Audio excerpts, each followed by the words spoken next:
Chapter 76. What kind of effects do these things have?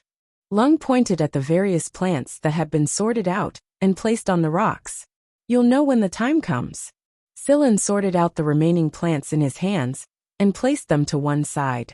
In truth, Sillin hadn't really thought of using this method at first, but the moment Lung mentioned laxatives, Sillin thought of this. Lung had only seen those researchers isolate the medicinal components of plants and then synthesize more drugs according to their molecular formula. But now that he saw Sillin doing this, he felt that it was a fresh experience. His choice was right.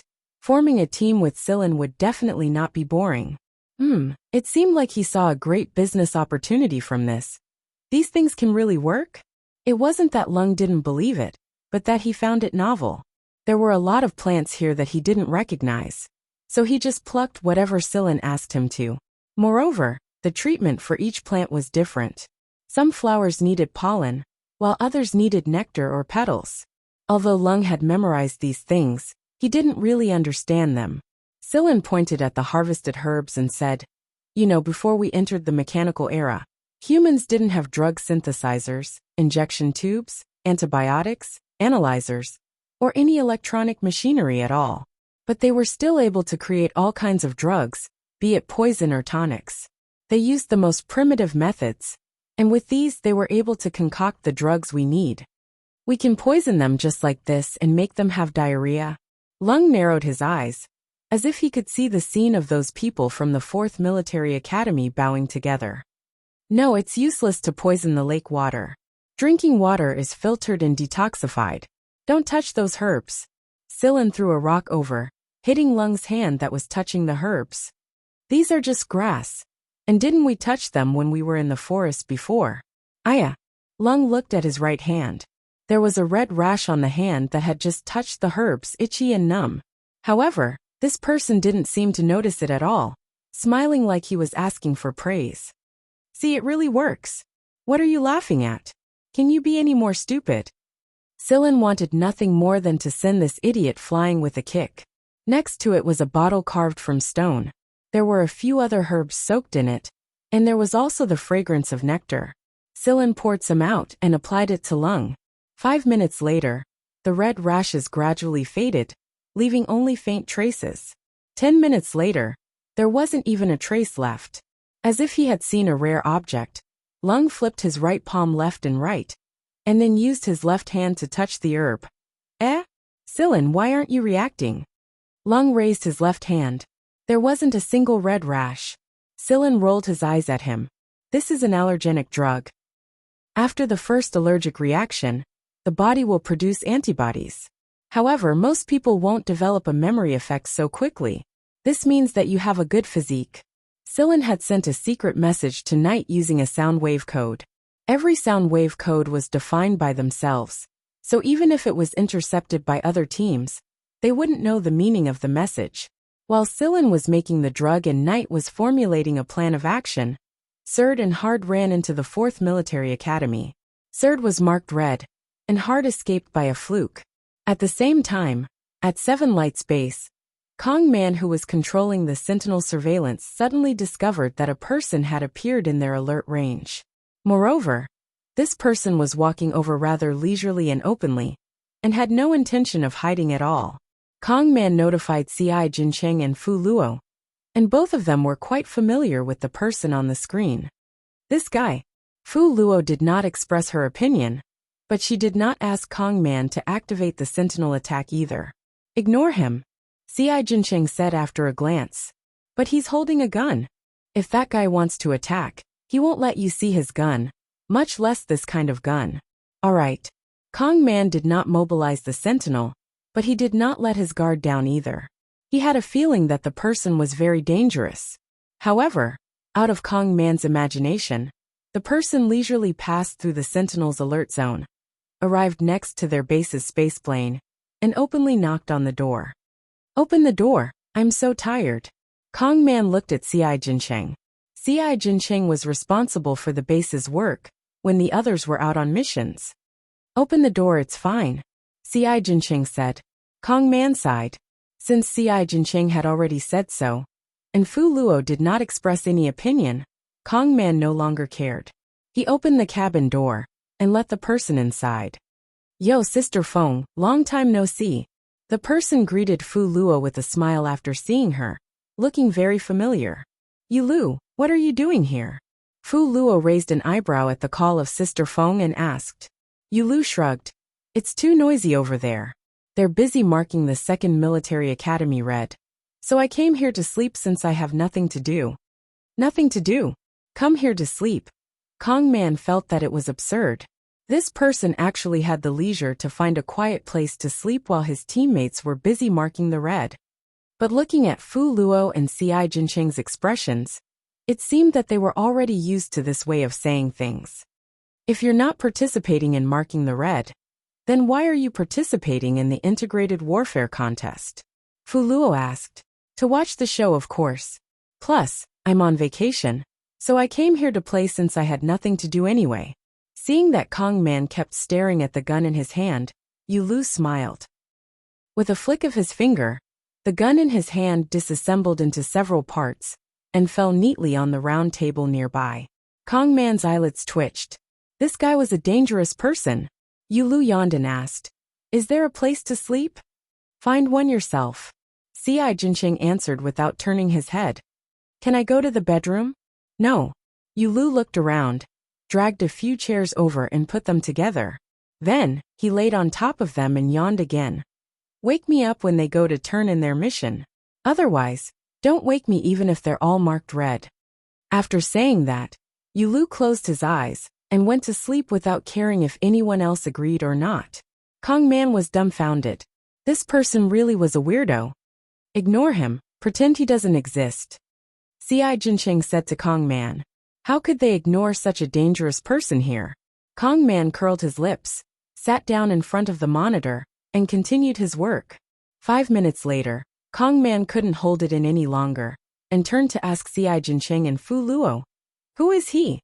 First Military Academy's second-year student, 18 years old. Known as the First Military Academy's once-in-a-thousand-years shooting prodigy, he sat firmly at the top of the First Military Academy's shooting ranking during his first year, and also started carrying out military missions during his first year.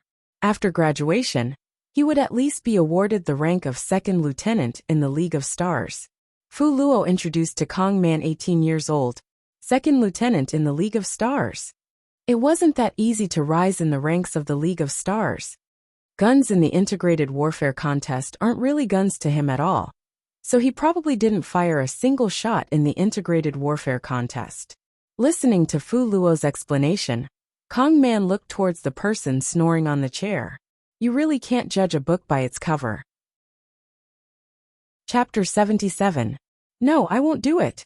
Pride looked like he would never do it, even if he was beaten to death. He would rather not pilot the plane, and just pick on the people from the other military academies. But he would never do that. He was a pilot of a fighter jet, not a pesticide sprayer. Knight told Pride about the plan when he asked him to come over, and after pondering over Silen's suggestion, Knight reformulated the operation plan. They would spray the pesticide directly from the plane. Not only would it be more efficient that way, the success rate would also be a little higher as well. Since Surd had been marked red, there were only 6 of them left for the operation now. The best combination would be one pilot the plane while the other 5 moved. If they used 2 people to pilot the plane, then 4 people moving would be too much of a stretch.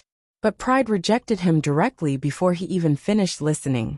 As if he had expected this, Knight did not have much of a reaction and said indifferently, Then you go mark red. I'll fly the plane. It's the same with or without you anyway. Knight was still muttering as he turned around and left. TCH, you don't even know how to spray the pesticide. No wonder you lost the plane battle. You, let me tell you, goading is useless. Although he said that, Pride's expression clearly showed that he was ready to listen to the plan. Knight curled his lips. He really did not know how the G family had raised such a freak. After ignoring Pride's earlier words and explaining the plan to Pride, Knight sent encrypted messages to both Ci Jincheng and Silen. Hard was currently on his way to meet up with Silen Helong, and Silen would tell him how to act when the time came. If a game always followed a set pattern, then it would be meaningless. So when Knight heard Silen's suggestion, he was very much in agreement. Perhaps this operation would be an epic-making event in the history of the Sector Championship's integrated warfare. After all, no one had thought of using such a despicable method in the past, right? After the first few days of peace and quiet, the atmosphere between the four academies began to grow tense. Usually at this time, they would start attacking each other. Prometheus High School, which was marked red by the 1st Military Academy, Billy Academy, which was marked red by the 2nd Military Academy, Wagner High School, which was marked red by the 3rd Military Academy, Kirilag High School, which was marked red by the 4th Military Academy, and Sand Border Academy, which was marked red by 7 lights, were all there. There were also military academies, which were marked red by the 1st Military Academy, such as Ryan and Bon. When Serd was first brought there, he was filled with emotions, and the people from the other universities looked at him strangely. It was not the gaze of a loser, but one of curiosity and fear of the unknown. Of course, the people from Sand Border were definitely not friendly. 7 Lights was truly unusual this year. No one had expected that 7 Lights would adopt the same offensive strategy as the military academies, and the time they took to eliminate Sand Border was not any longer than the other 4 military academies. There were many people who hoped that 7 Lights could be the dark horse this time and step on one or more of the 4 military academies. If that happened, then the legend of the military academies would be broken. When Ryan and Bon were brought to the surveillance station, many people looked as if they had seen a ghost. Bon especially, he was a special class student. Although they had never seen him participate in the Sector Championships arena before, it was publicly acknowledged that Bon was stronger than Ryan. There were a lot of screens in the surveillance station, and through the multi-angle view of the satellite array, it was possible to watch the actions of the people who were not marked red. Every academy and every student's focus was different. Many of them were paying close attention to Shadow X and Lung, because the instructors had declared that they would pay close attention to them. But now they no longer had that chance, so they could only wait and see who could mark these 2 people red. It was because of this that some people were able to see Bon and Lung's scene. No one saw what happened under the surface of the lake. The only thing they knew was that when Lung surfaced to the shore, he was carrying an unconscious Bon. Then, he threw Bon on the shore and marked him red. At that moment, many people could not help but shudder, including a couple of military officers. In truth, Bon himself did not know what happened at the time. After he dove into the lake and swam downstream, he could clearly sense Lung's position. But just as he was about to act, Lung suddenly changed direction and swam straight towards him. That kind of speed, Bon felt that it was not something a human could possess. At the time, Bon felt more like he was facing a certain sea monster in the deep sea. But before Bon could react, his vision turned black and he fainted. When he woke up, he was already at the surveillance station. It was exactly because 7 Lights was the center of attention that when Serd was brought here, many people tried to strike up a conversation and fish for information. However, Serd was not in the mood to deal with other people right now. Since he was marked red, 7 Lights operation team would probably make some changes. Serd switched his observation point and observed the actions of every person in 7 Lights. After cooperating with them for so many days, Serd had some understanding of their operation methods. Suddenly, Serd's hand paused as he pressed the switch button. He zoomed in on the image, and when he saw clearly, he immediately narrowed his eyes. This was because when he switched to Pride's observation point, he discovered that there was a device on Pride's plane, and Serd was absolutely certain that it was Silen's handiwork. What kind of dirty trick did Silen come up with this time? Serd prepared to lock his observation point onto Pride. He knew that this thing Silen had installed on the plane would definitely be the fuse if there was an operation. Moreover, it was definitely the highlight of this operation. When someone saw that Serd had locked his observation point onto Pride, they also adjusted their observation point and stared at Pride. Although they did not know what was going to happen on Pride's side, since Serd had chosen to lock onto Pride's point, they would do the same. Serd was a 7 Lights member after all, and they should have some sort of tacit understanding with each other. Yes, Something was definitely going to happen. At the same time, there were also some students who did not notice Surd's actions and were observing the other people in Seven Lights who began to shout. Seven Lights is playing with fire this time. It looks like they're taking action, and it's against the 4th Military Academy. Seven Lights group was heading towards the 4th Military Academy's stronghold. They're actually targeting the 4th Military Academy's stronghold. Isn't that a little too bold? Some students began to pay serious attention when they heard these words, but even more people chose to pay attention to the 1st Military Academy right now. This was because the 1st Military Academy and the 2nd Military Academy were in a heated battle right now. And the battle between the military academies was very entertaining, intense, and enjoyable to watch. That was why they chose the 1st Military Academy between Seven Lights and the 1st Military Academy. And that was why they would regret it later on. Half a day ago, the 3rd Military Academy had attacked the 4th Military Academy's stronghold, but the 4th Military Academy's personnel had returned quickly, and their defense was excellent. After both sides had one person marked red, the 3rd Military Academy's personnel saw that their attack was futile, and logically speaking, it was unwise to attack the 4th Military Academy's stronghold at this time, because almost all of the 4th Military Academy's personnel had returned to the stronghold, and the person who marked Surd red had also returned to the stronghold. An hour later. Holy shit, what the hell is this? The people who had pointed their observation point at Pride roared. Chapter 78. The cry attracted a lot of people, and those who saw the scene could not help but sigh. Seven Lights sure was a troublemaker. Pride's piloting skills were indeed pretty good, although he'd lost 2 out of 3 mech battles against Knight, and perhaps in terms of attack power, Pride was still slightly weaker than Knight. If he didn't attack and only dodged, even Knight would have a hard time finding gaps in Pride's flight. The 4th Military Academy was very surprised by Seven Lights' attack. They actually chose this time to attack their base, when all their members were present. Had Seven Lights gone mad this time? But in the Sentinel alarm, only Pride who was piloting the plane appeared. No one else from Seven Lights could be seen. However, since Pride was here, the others could not be far away either. The 4th Military Academy began to enter a state of alert. Although Seven Lights was not from Sector C, there were a few very troublesome people in Seven Lights. Therefore, the 4th Military Academy decided to be careful to avoid unexpected failure. The strange thing was that Pride was only flying the plane around the perimeter. The Sentinels outside the 4th Military Academy's base did not have much firepower, and their ground-to-air firepower was lacking. This was why Pride could leisurely circle around the perimeter. Ignore him. Let him do as he pleases. The 4th Military Academy's captain said. He felt that Pride would not do something like this because he was bored to death. There must be someone behind this, and Seven Lights was definitely plotting something. Therefore, he chose to deal with the situation with inaction. After all, the other party was only hanging around the perimeter. However, Pride's hanging around did not last long before it started to deteriorate.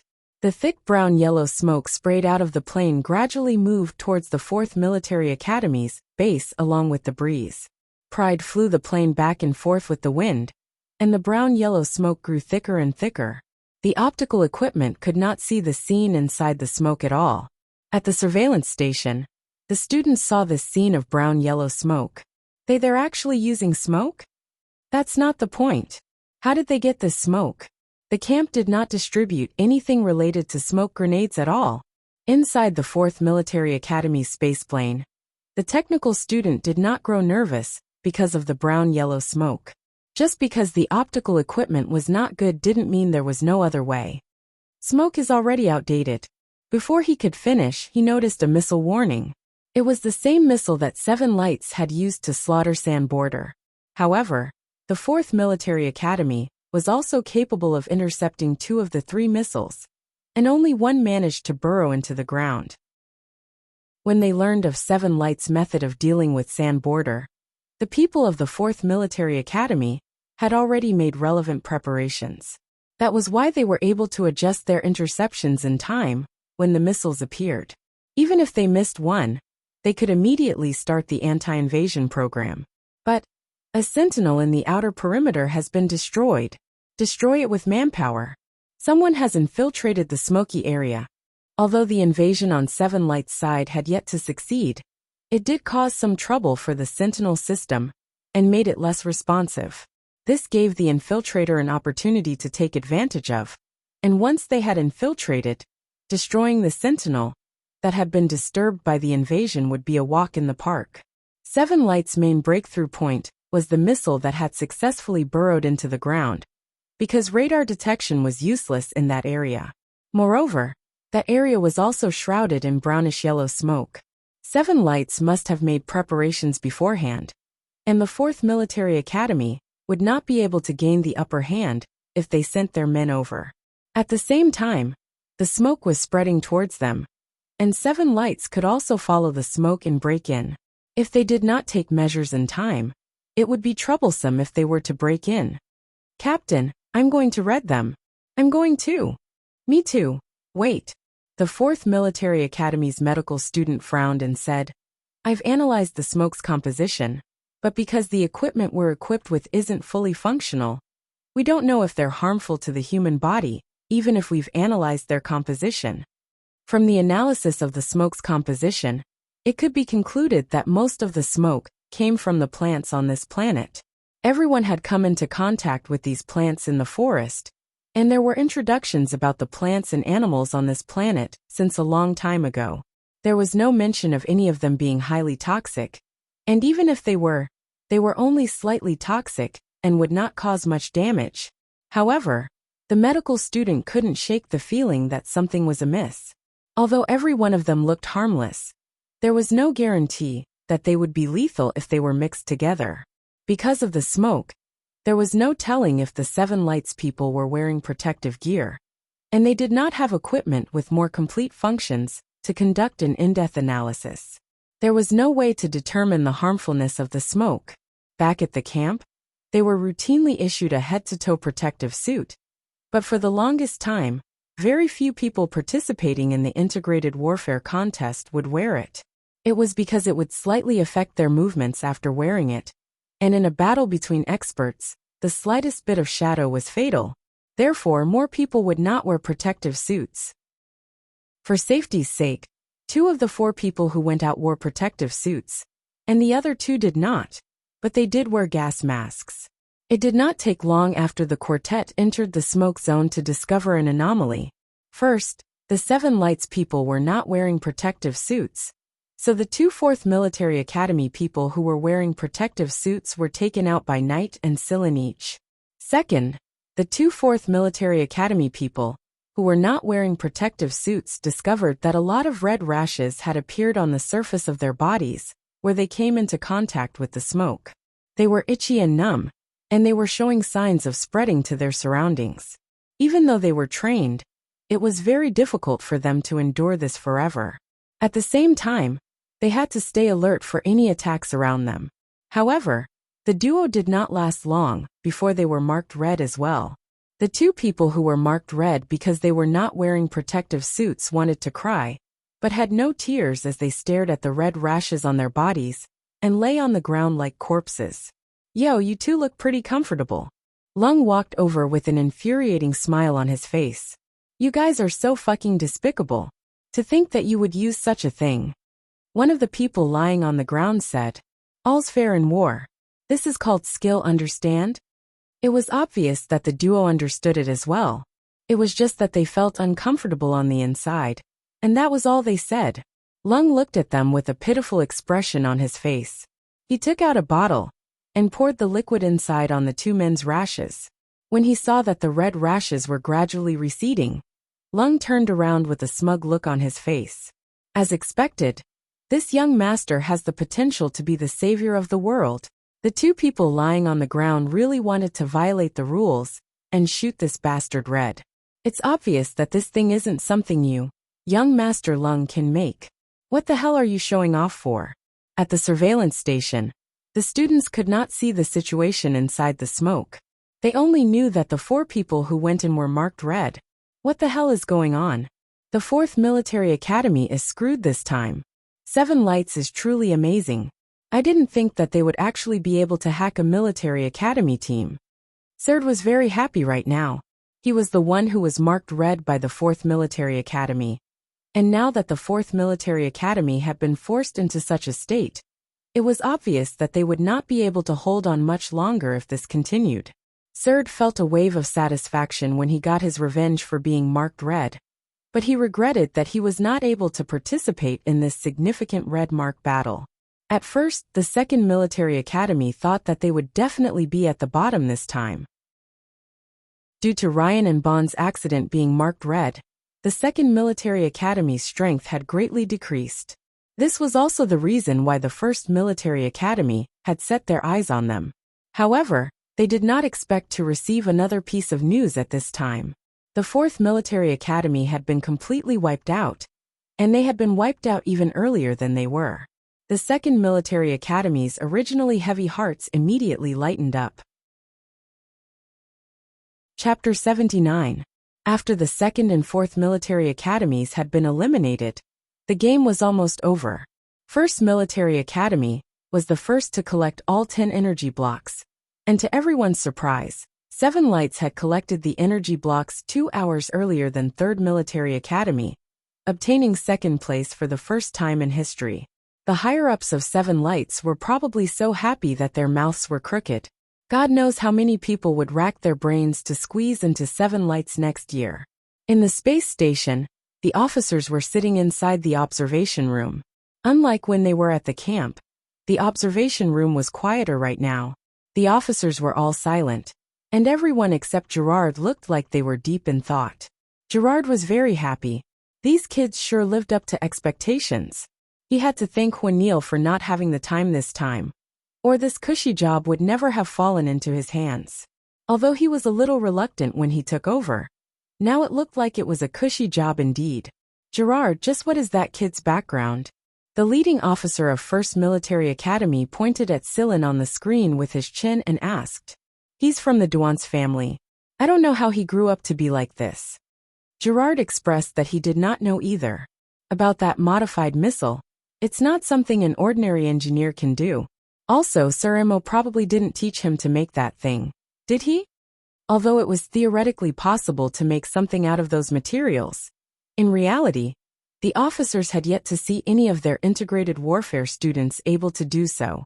The first time 7 Lights used that modified missile, there were 5 of them, and they had all been used to slaughter Sam Border.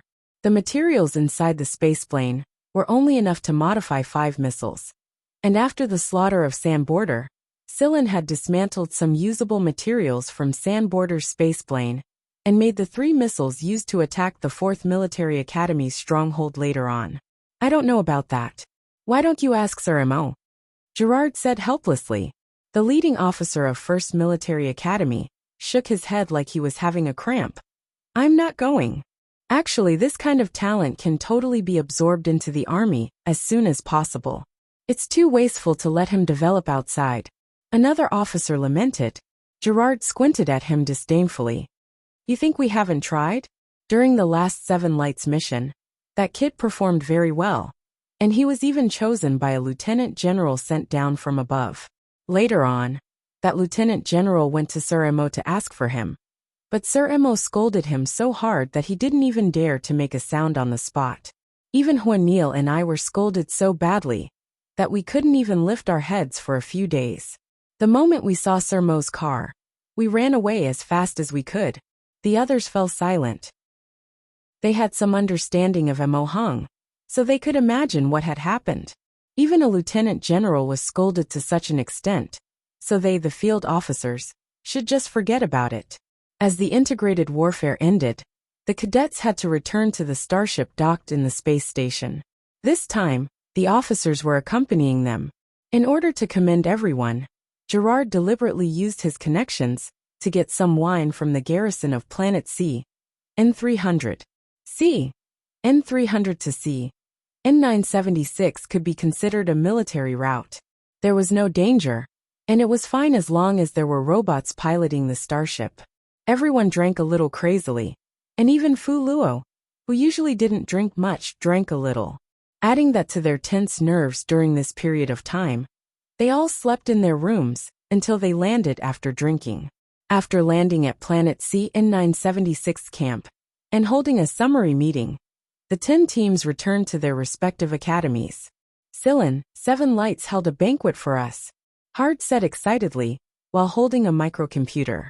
The Sector Championship Forum was in a state of excitement right now, especially the people of 7 Lights. They raised their heads no matter where they went. In the past, they would subconsciously think that they were 3 points lower when they saw a military academy on the Sector Championship platform. But it was different now. They were the 2nd place, and no longer the eternal 5th place. The academy didn't even need to say anything. The students of 7 Lights had spontaneously held a welcoming banquet, and the higher-ups of 7 Lights had directly upgraded the 10 people's 7 Lights cards to green card rank. There were related events at Nightless City and the financial and trade zones, and the 10 people were invited to be their spokespersons. In short, the 10 people were on fire. Their graduation certificates would have a glittering symbol of the runner-up, and it was not something that the previous integrated warfare participants could compare to. Hehe, there's even a photo of us in our uniforms. I'm going to post the photos of us on Planet C, N300 later. It'll definitely charm a bunch of girls. We're even going to auction a specimen with our signature on it. Lung's eyes shone brightly. Lung had collected some plants and rocks on Planet C, N300, made the plants into specimens, and had everyone else sign their names on them in preparation for the auction. The rocks should look pretty good if they were to bring them back to be processed. Amen. This time we're going to make a killing when we get back. When the time comes, I'm going to open a little shop at the financial district. You guys must come and support me, especially you, Sillin. You're going to dress up as Shadow X and act as the shop's mascot. Seeing Lung's excited look, Sillin smiled, sure. Not far away, C.I. Jincheng frowned slightly. He couldn't shake the feeling that there was something wrong with Sillin's smile. Moreover, the feeling that Sillin gave him during the integrated warfare this time was a little strange. Sillin's performance in the integrated warfare contest was more proactive than C.I. Jincheng had imagined. C.I. Jincheng was a man who was good at analysis, and those who were good at mathematics usually had stronger logical analysis abilities. He could infer things that no one else would know from small clues. Perhaps no one else would notice Sillin's smile just now, or they wouldn't think anything of it even if they did. But C.I. Jincheng couldn't shake the feeling that something was going to happen next. Hard, Copley and the others were looking forward to returning to Planet 7 Lights. Through the Sector Championships network, they already knew what the current port looked like on Planet 7 Lights. All kinds of slogans, all kinds of billboards with their images, all kinds of fresh flowers and beautiful women. The scene at the port had already been reflected on the forums. All that was left was for them to land. One had to admit that this kind of feeling was truly exciting. Copley wasn't the center of attention in the past. He didn't participate in that biohazard mission, and his influence in 7 Lights wasn't high either. But through this competition, everything about Copley had been dug out. His background, his various information, the courses he had chosen, the other honors he had obtained, and so on were all known to everyone. In comparison, Knight was much calmer. Well, he couldn't say he was calm. It should be said that he didn't feel much at all. The integrated warfare contest was just a game in the first place, a game without life and death battles. Knight wanted to laugh the moment he saw the comments on the forums about how they were stronger than the military academies. Stronger? Stronger my ass. Sir Copley, Hard and Pride might not even be able to survive in a true life and death battlefield. That was why Knight didn't put this game in his heart at all. Under the fervent and expectant gazes of the 7 Lights students, the space plane landed at the port. This time, it wasn't the training division's port, but 7 Lights' main port. Because there were too many students who requested to participate in the welcoming ceremony, 7 Lights decided to let the space plane land at the main port in order to make the welcoming scene a little more spectacular. At the same time, they could also spread this kind of atmosphere to others and attract more people to 7 Lights University. The elevator descended, and after the leader Gerard and his entourage came down, The participants of the integrated warfare contest came out one after another. Their blue uniforms and rainbow-patterned school insignia were especially eye-catching amidst the hubbub of voices. All kinds of close-up shots and videos from every angle were being streamed live on 7 Lights Network at the same time. Entertainment Sleepless City, Financial Trade Zone, Training Division, Research Division, School District, Dormitory District, and so on. Sillin was wearing a perfect smile, but Knight still had a straight face. There was even an impatient expression on his face. Pride still had his chin raised high, his arrogance obvious. Ci Jincheng was very calm. Lung was smiling brightly and throwing kisses from time to time. Kong Man was a little nervous. Hart's smile was a little stiff. However, it was at this moment. The bullet pierced through the body, bringing with it a splash of blood. The video recording was transmitting everything as it happened to every part of 7 Lights. Everything happened so suddenly. Chapter 80. Following Sillin's collapse, the students at the port began to scream. The excitement from before was completely gone, replaced by panic as they swarmed out of the port in large numbers. If not for the police department's control, stampedes, flying car collisions and other incidents would have happened one after another. In truth, the school had allowed a lot more people to enter the airport for the sake of publicity, so it was inconvenient for the security team and the training division to move around. However, since there had never been an assassination in public for the past 100 years, they had overlooked it. Gerard and the others were pushed to the side the moment they came down, because the school had arranged for a ceremonial team to welcome the 10 participating students. Gerard and the others were blocked. That was why Gerard could not determine the attacker's location at first notice. Knight's body was trembling. He felt his throat being squeezed and oppressed. Knight had once been brought by his father to quell a rebellion. Although he did not truly come into contact with that cruel battlefield, he had watched from afar as people were sent flying, collapsed, and splattered with blood. It was just that it was not as painful as it was now. After all, he was not friends with those people. And the ones who had collapsed were his roommates and teammates who drank and carried guns with him. Be it Knight, Gerard, or the other people who were sent down from the military, none of them felt any killing intent at all. No killing intent, no killing intent. It was just a sudden shot.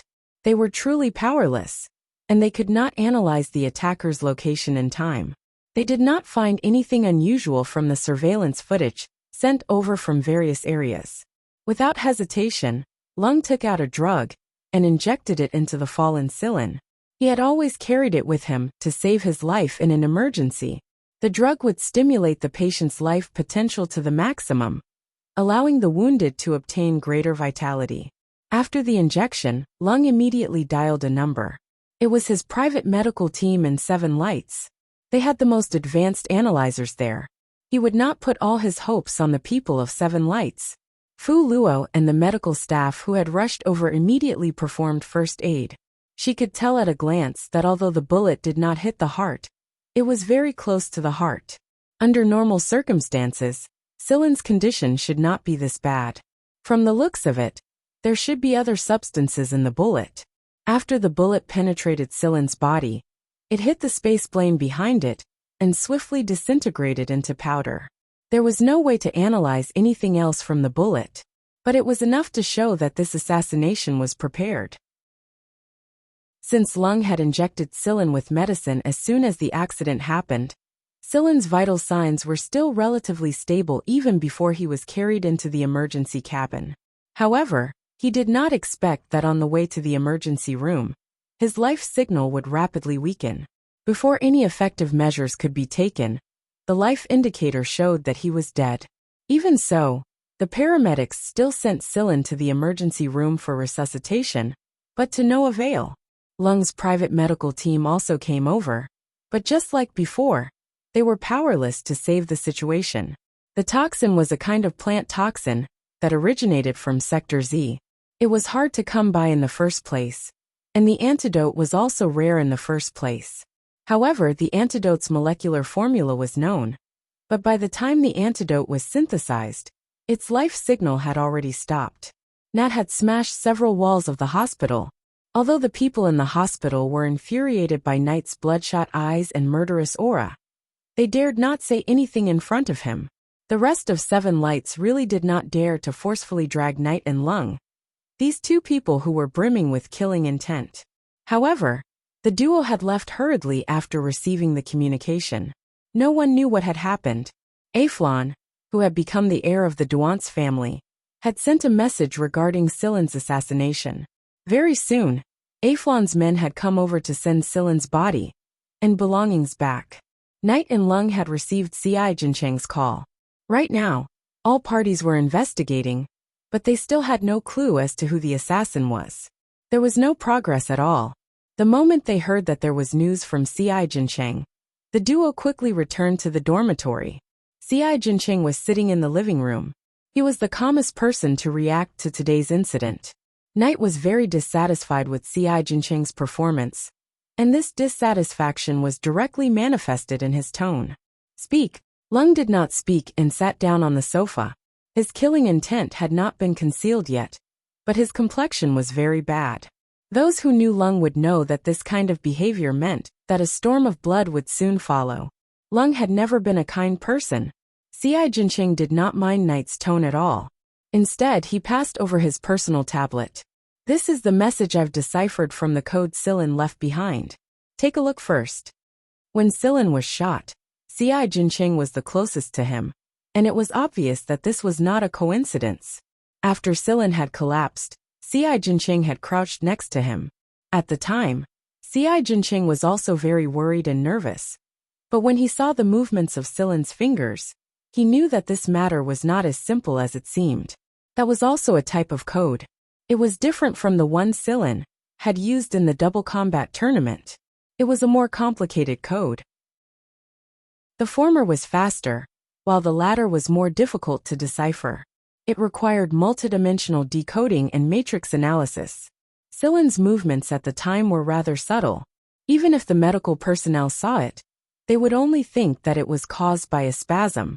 After reading the contents of the tablet, the killing intent on Knight and Lung's bodies receded, but their faces were a little twisted. Right now, they wanted nothing more than to drag Silen out of the hospital and give him a good whipping. Knight even purposely ran over to Silen's room to take a look. Fuck, there's nothing substantial at all. It was all prepared a long time ago.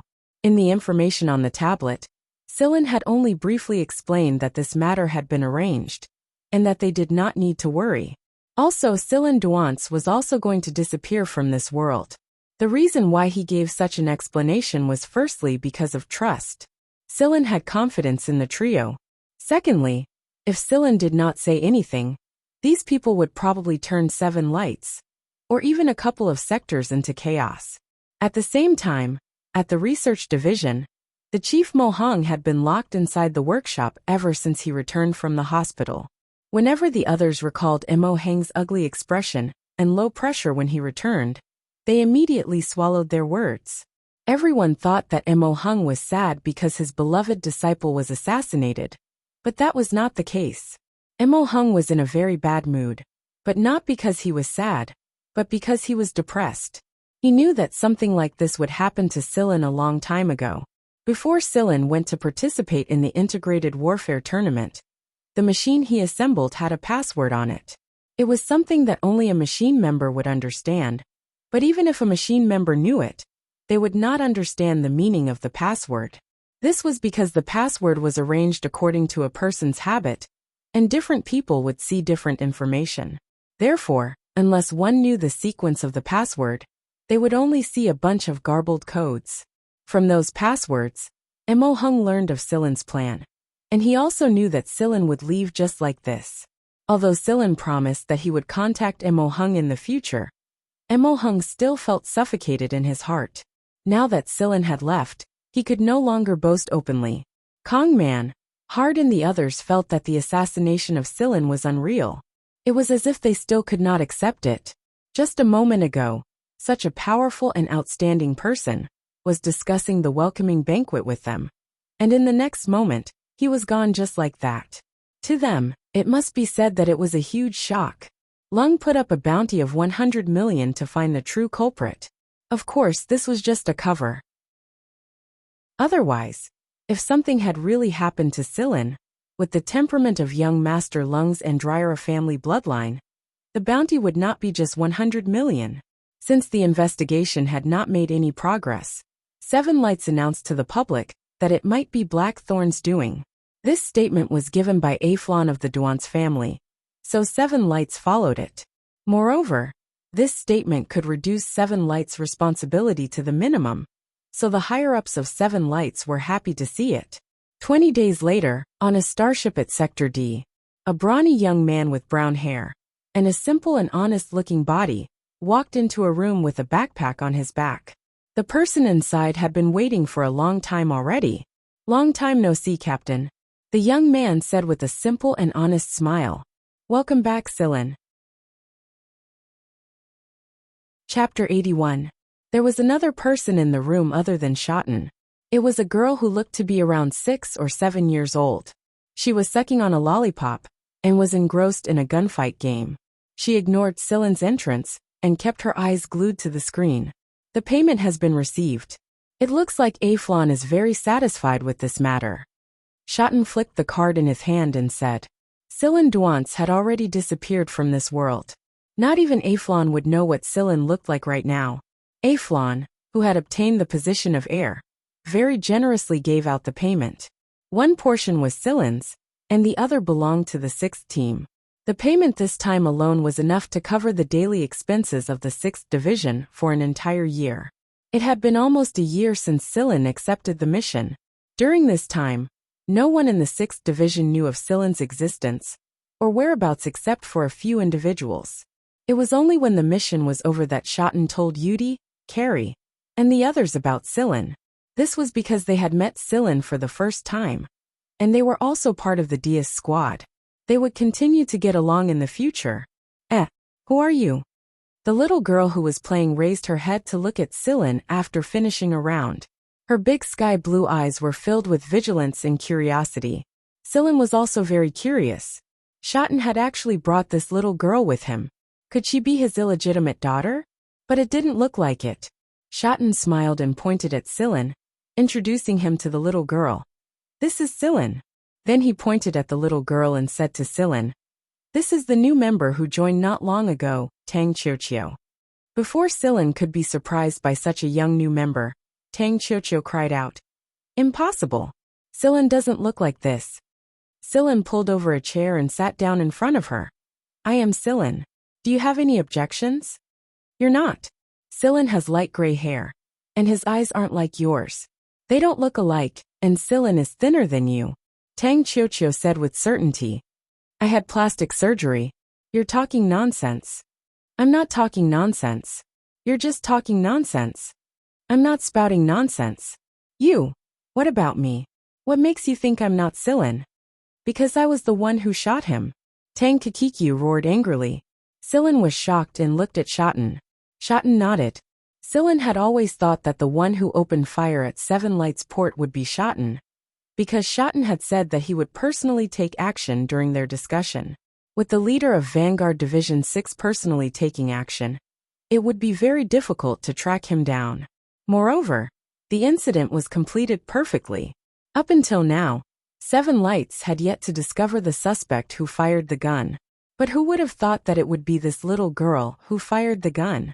No wonder those people couldn't find the suspect. She was just an innocent and adorable little girl who was eating a lollipop in the crowd. Who would have thought that she would shoot someone? Chiochio, he really is Sillin. He just changed his appearance, that's all. It's a mission. Shotten walked over and rubbed Tang Chiochio's head and said. Tang Chiochio scanned Sillin from head to toe before jumping off the chair and circling around Sillin twice. I don't feel like they're the same person at all. That's why I said he's an excellent hunter. Although Shotten didn't know how Sillin had turned from his previous appearance to his current appearance, and Shotten couldn't quite believe that Sillin had gone through plastic surgery on his entire body. These were his team members' secrets, who didn't have a trump card up their sleeves. That was why he wouldn't ask too many questions. As long as the person was capable and had a trustworthy character, the 6th team would welcome them. I'll be even better than him in the future. Tang Chiochio returned to her seat and sat down. She unwrapped a lollipop and put it in her mouth before continuing to play the game. Shotten gave her a look and gestured for Sillin, said that they should talk in the adjacent hall. There are a couple of newbies other than you this time, and they're all from Dias's squad. Speaking of which, you should know them. You've already met Ba Zong and Koi behind the smile on the sector championship platform. Ba Zong's original name is Ba Dao, and Koi behind the smile's original name is Xiaoshang. They were sent to higher education institutions because their ages met the requirements. We may be hunters, but we're also cultured hunters. The moment Shotten mentioned Ba Zong and Koi behind the smile, Sillin immediately knew that those two guys were pretty good. The other newbie who's also under Dias is Tang Qiuqiu. When he mentioned Tang Qiuqiu, Shotten sighed heavily. She's from Sector V. Sector V was one of the more chaotic sectors among the 13 backward sectors. Because it was farther away from the other sectors that were more developed, it was ranked at the back of the 13 backward sectors. It was far worse than Sillin's home Sector X. The livable planets were plagued by the flames of war all year round, and the situation there was even more complicated than that. The League of Stars' garrison at Sector V would not interfere, and they wouldn't act so early. At the very least, they would wait until the people there were almost done fighting before sending out their troops to suppress them. Since the development of civilization, when the people of Sector V came into contact with these high-end civilizations, they would divide into many factions and occupy an advantageous position through war. The foreign forces would infiltrate and provide them with weapons and wealth. At the same time, the invading forces would buy manpower and expand their territory. Moreover, there were many children in that sector who were reduced to war slaves from a young age. The first thing they picked up was not a spoon, a doll or a starship model, but a gun. The adults in the war zones would teach them how to use a gun and kill people. They would convince them that killing was the happiest thing in the world. There were many children who weren't even as tall as a gun when they killed their first person. Killing was to survive, and to them, it was like killing fish to eat. There wasn't much to it. Basically, the children of Sector V did not have the so-called innocence that belonged to that age. Instead, they had numb and empty eyes, and their lives might not even be as long as a G-rank genotype. This was especially true for girls. The slightly older teenage girls had to carry guns into battle, and were used as tools for men to vent their lust. In that case, Tang Qiuqiu should be one of them. Qiuqiu looks like she's only 6 or 7, but she's actually 8 already. She looks thinner and weaker than the average child due to early malnutrition. We met her when we went to Sector V to hunt down a prey. Dias said that she was the only child he had seen in Sector V who wasn't dyed black by the smoke of war. At the time, none of our companions believed him, because when we saw Tang Qiuqiu, she was holding a gun and blowing up an adult's head expressionlessly. Shotten took out an electronic notebook and brought up a picture. This is Tang Qiuqiu at the time. Sillin looked over. On the electronic notebook, there was a little girl with dry, messy hair and a face covered in dust. She was carrying an old rifle that was about the same length as her expressionlessly. The background was a street filled with blood type and violence, restlessness and noise.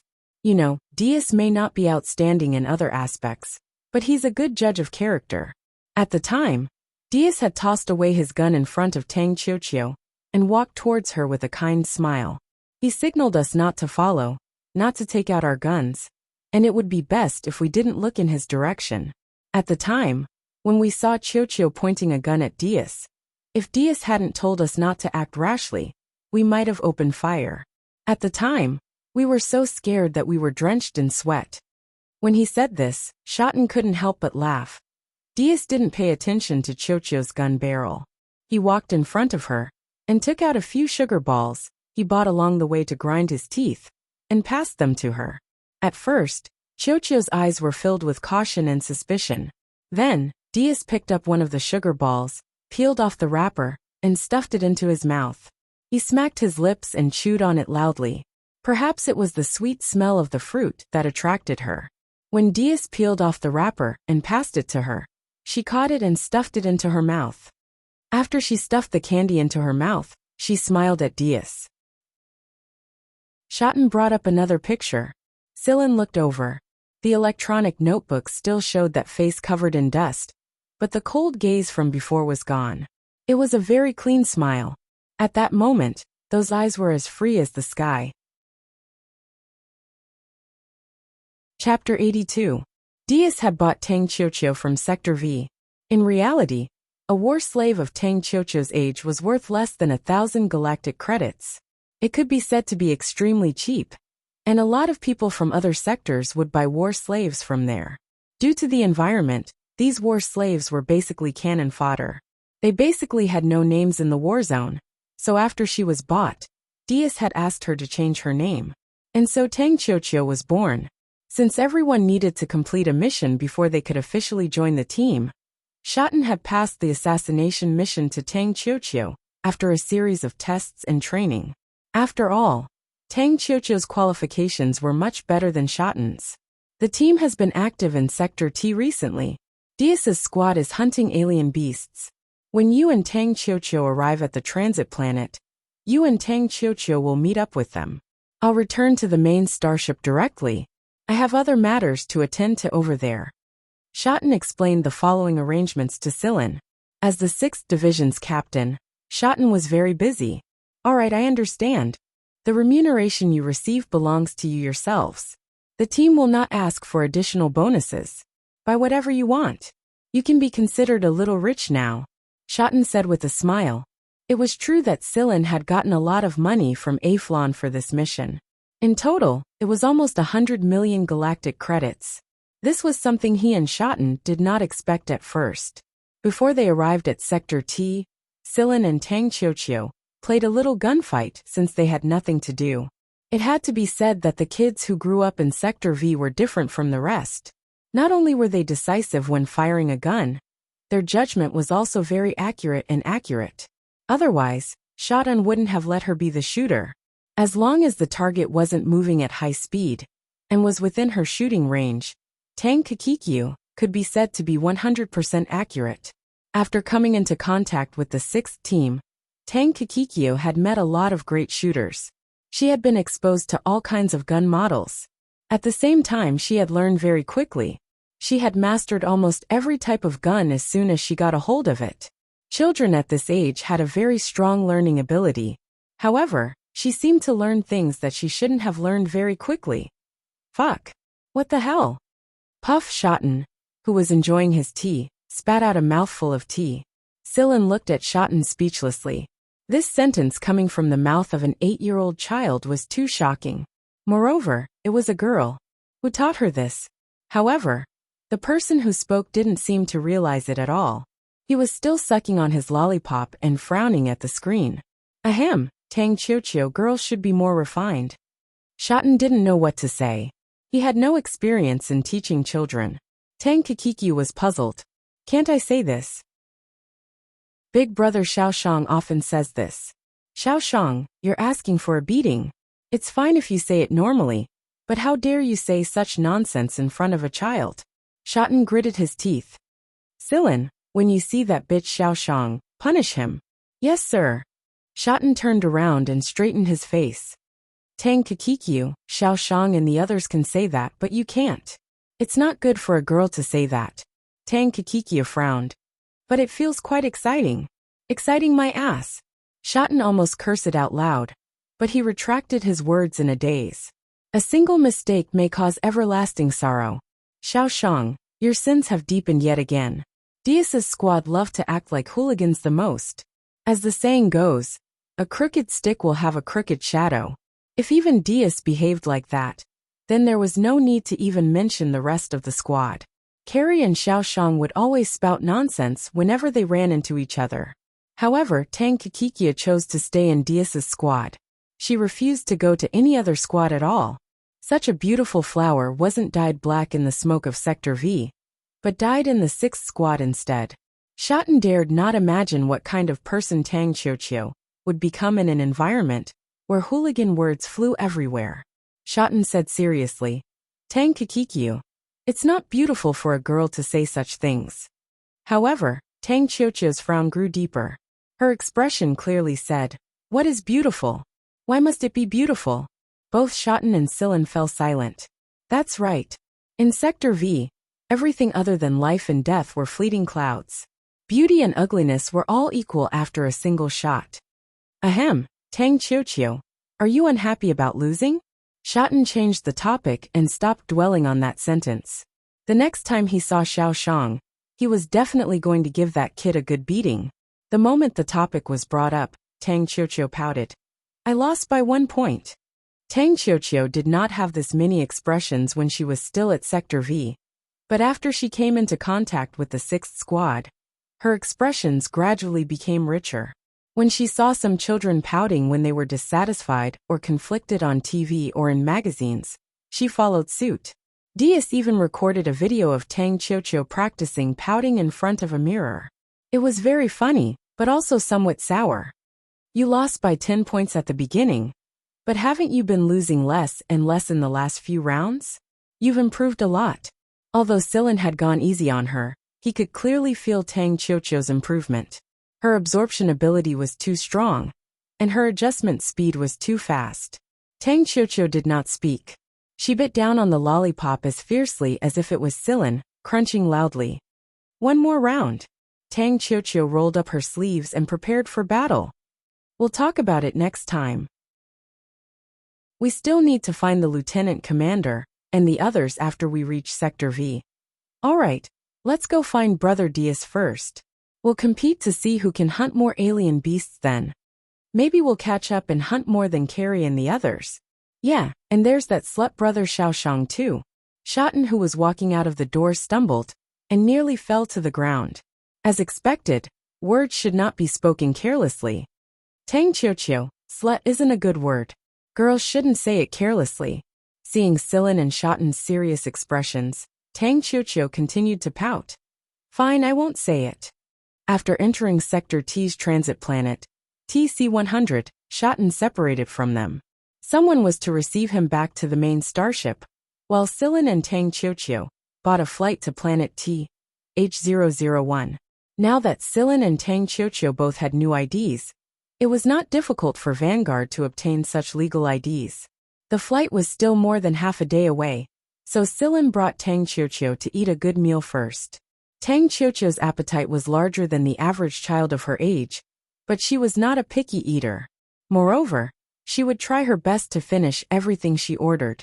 After experiencing true hunger, Tang Qiuqiu did not like to waste food.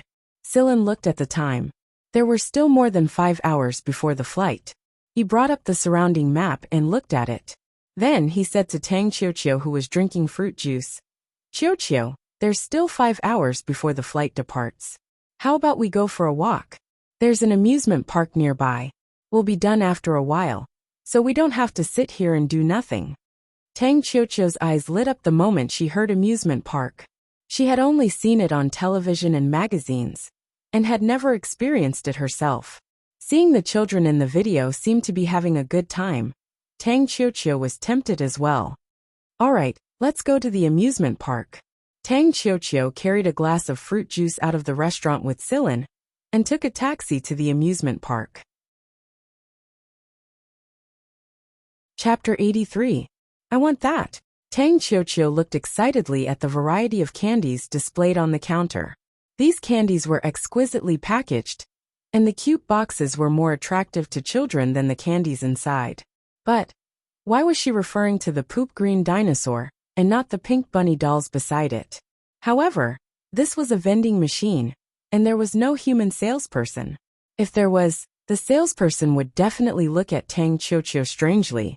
Since Tang Qiuqiu liked it, Sillin wouldn't say much. After swiping the card, he took out the poop green dinosaur candy box and handed it to Tang Qiuqiu. Tang Qiuqiu took it excitedly. Why did you choose this? The little animal boxes beside it are cuter. Sillin asked. Because it looks like a miantuan. Tang Qiuqiu smiled happily. The miantuan was Yudi's weird mutated chameleon. After playing around for a while, an ordinary child would have been tired to the point of collapsing. However, although Tang Qiuqiu looked thin and weak, her physical strength was extraordinary. After 3 hours, she was still full of energy. Sillin let Tang Qiuqiu ride on his neck, so that Tang Qiuqiu could see the scene in the distance. Now Silen's body was obviously much thicker, and with Tang Qiuqiu's small figure, it looked a little warm. "Oh, what's that?" Tang Qiuqiu rode on Silen's neck, one hand holding Silen's head, and the other pointing in a direction. Silen looked in the direction she was pointing, and there was a big cotton candy balloon floating there. "That's cotton candy." In fact, the word cotton candy was floating next to the balloon, but Tang Qiuqiu only recognized the word candy. When she was at Sector V, she was basically illiterate, and even the language she spoke was the native language of that place. She had very little contact with the League of Stars' common language, and although she had learned some after joining the 6th team, she wasn't familiar with it. That was why Tang Qiuqiu would always memorize what others said and enrich her own language. The marshmallow seller was surrounded by many children. They were drooling as they looked at the cute marshmallows on display. They pulled the adults beside them and asked to buy them. "Which one do you like?"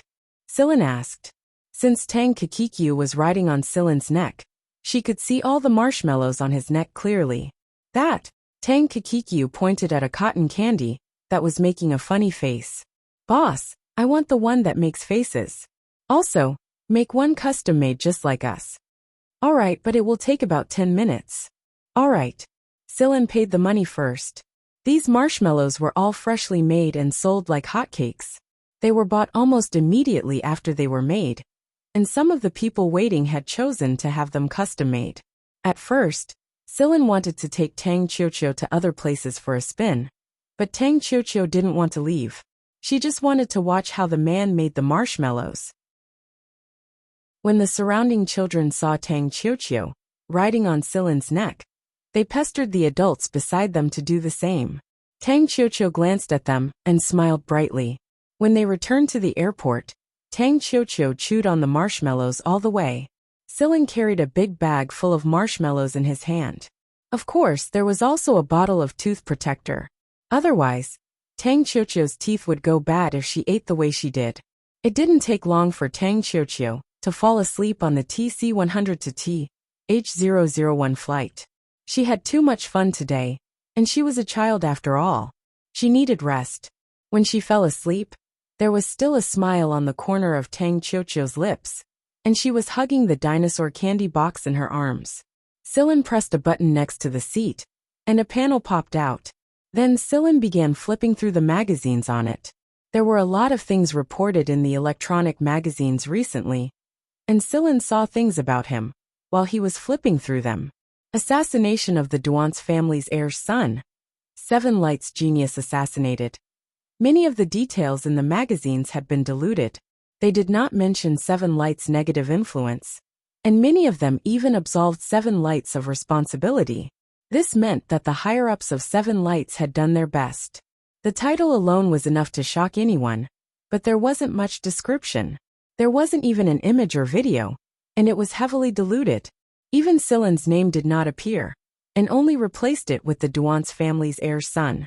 It looked like Aflon had taken care of it himself.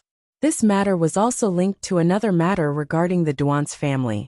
Aflon had used iron and blood to deal with the people inside the family, and blamed the assassination on them as well. He used the assassination as an excuse to make people think that Aflon was standing on the side of reason. After they arrived at planet TH-001, they would have to change to another passenger ship if they wanted to meet up with Diaz and the others. There were many small passenger ships docked at planet TH-001's main port, and they were all heading to different planets. In Sector T, planets that began with H were all hunting planets. These planets were not habitable planets for humans, and were basically the world of beasts. Hunters liked to come here to hunt, and then transport their prey to be sold to buyers. The beasts on the planets in this region were all very special, and most of them were treasures from head to toe. Their skin, fur, horns, teeth, bones, and so on were all very popular outside. However, in order to ensure that the alien beasts in this region could continue to survive, the League of Stars had made a pact that forbade the use of weapons of mass destruction, radioactive weapons, or the destruction of the environment on these planets. Sometimes, hunters would be fined if they accidentally used some slightly heavier weapons and destroyed a certain mountain or a certain forest. In serious cases, they might even be sent to prison.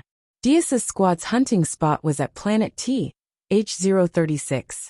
When Sillin and Tang Qiuqiu arrived there on the passenger starship, they immediately saw the familiar starship docked at the spaceport. The big dagger symbol on the starship was very eye-catching, and it was also a reminder to those rascals that they would have to think twice before trying anything funny. At this time, the squad starship should only have the staff who stayed behind to guard it, and the core members should have gone hunting on the planet. But coincidentally, a spaceplane flew out of the planet at this time and entered the starship. When Sillin and Tang Qiuqiu entered the starship, they saw Carrie commanding the people to unload things from the spaceplane. Qiuqiu, you're back. Carrie walked over.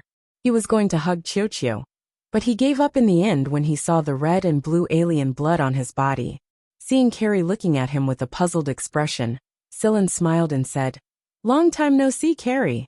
Carrie grew even more puzzled. He was sure that he had never seen this person in front of him before. This person looked stupid.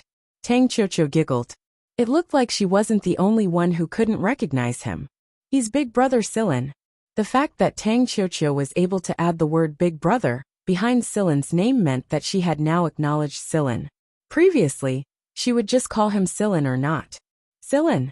Carrie's jaw dropped as he looked around. Then he said in realization, "No wonder the vice captain said you've changed a layer of skin." Chapter 84. The spaceplane Carrie drove over was loaded with the results of their hunts. The skin and bones of various exotic beasts had already been processed and sorted. The starship's logistics staff would deal with these things further. After the goods were unloaded, Carrie drove the spaceplane back to the planet. Sillin and Tang Qiuqiu followed along. Tang Qiuqiu had been holding back for a long time. She had been playing with her gun on the spaceplane. Tang Qiuqiu's gun had been modified. The body of the gun was lighter, and the recoil wasn't as strong as the guns she used in the past. However, its lethality was much stronger than the old rifles she used in the past. There were some bullets on the side. Laser-type firearms would burn the skin and fur of exotic beasts, and they wouldn't be sold for a high price. Laser-type firearms weren't very safe in dry forests, and could easily attract the attention of exotic beasts. Therefore, hunters preferred to use modified bullets. Some of these bullets were specially used to capture living creatures. The bullets would be filled with drugs, and after hitting the prey, the bullets would dissolve in the blood and release the drugs. Taking advantage of this time, Carrie took out thermal clothes for Sillin and Tang Qiuqiu to wear, and explained the situation on the ground. Although there were many species on this planet, the environmental conditions weren't that optimistic for humans. The temperature was below zero all year round. Most of the exotic beasts on this planet had thick fur or scales, and they were very fierce. Some of the seemingly harmless animals were actually even more ferocious. Normally, beasts in cold and warm regions tend to be larger in size. The cats here are about the size of leopards in other sectors, Carrie said blabbermouthed. Tang Qiuqiu tilted her head. How do you know they're cats and not leopards? One night, I heard them meowing. Sillin didn't wait for Carrie to finish, and immediately covered Carrie's mouth. It was better not to use that word in front of a child. Carrie didn't understand at first why Sillin wanted to stop him from speaking. Wasn't it just cats meowing in heat? But when he looked at Tang Qiuqiu's inquisitive gaze, he immediately understood. Yes, a leopard's cry is different from a cat's, Carrie said with a serious expression. Tang Qiuqiu thought for a moment. That made sense, and didn't continue on this topic. Sillin and Carrie looked at each other and breathed a sigh of relief. Things were really different with the child in the team.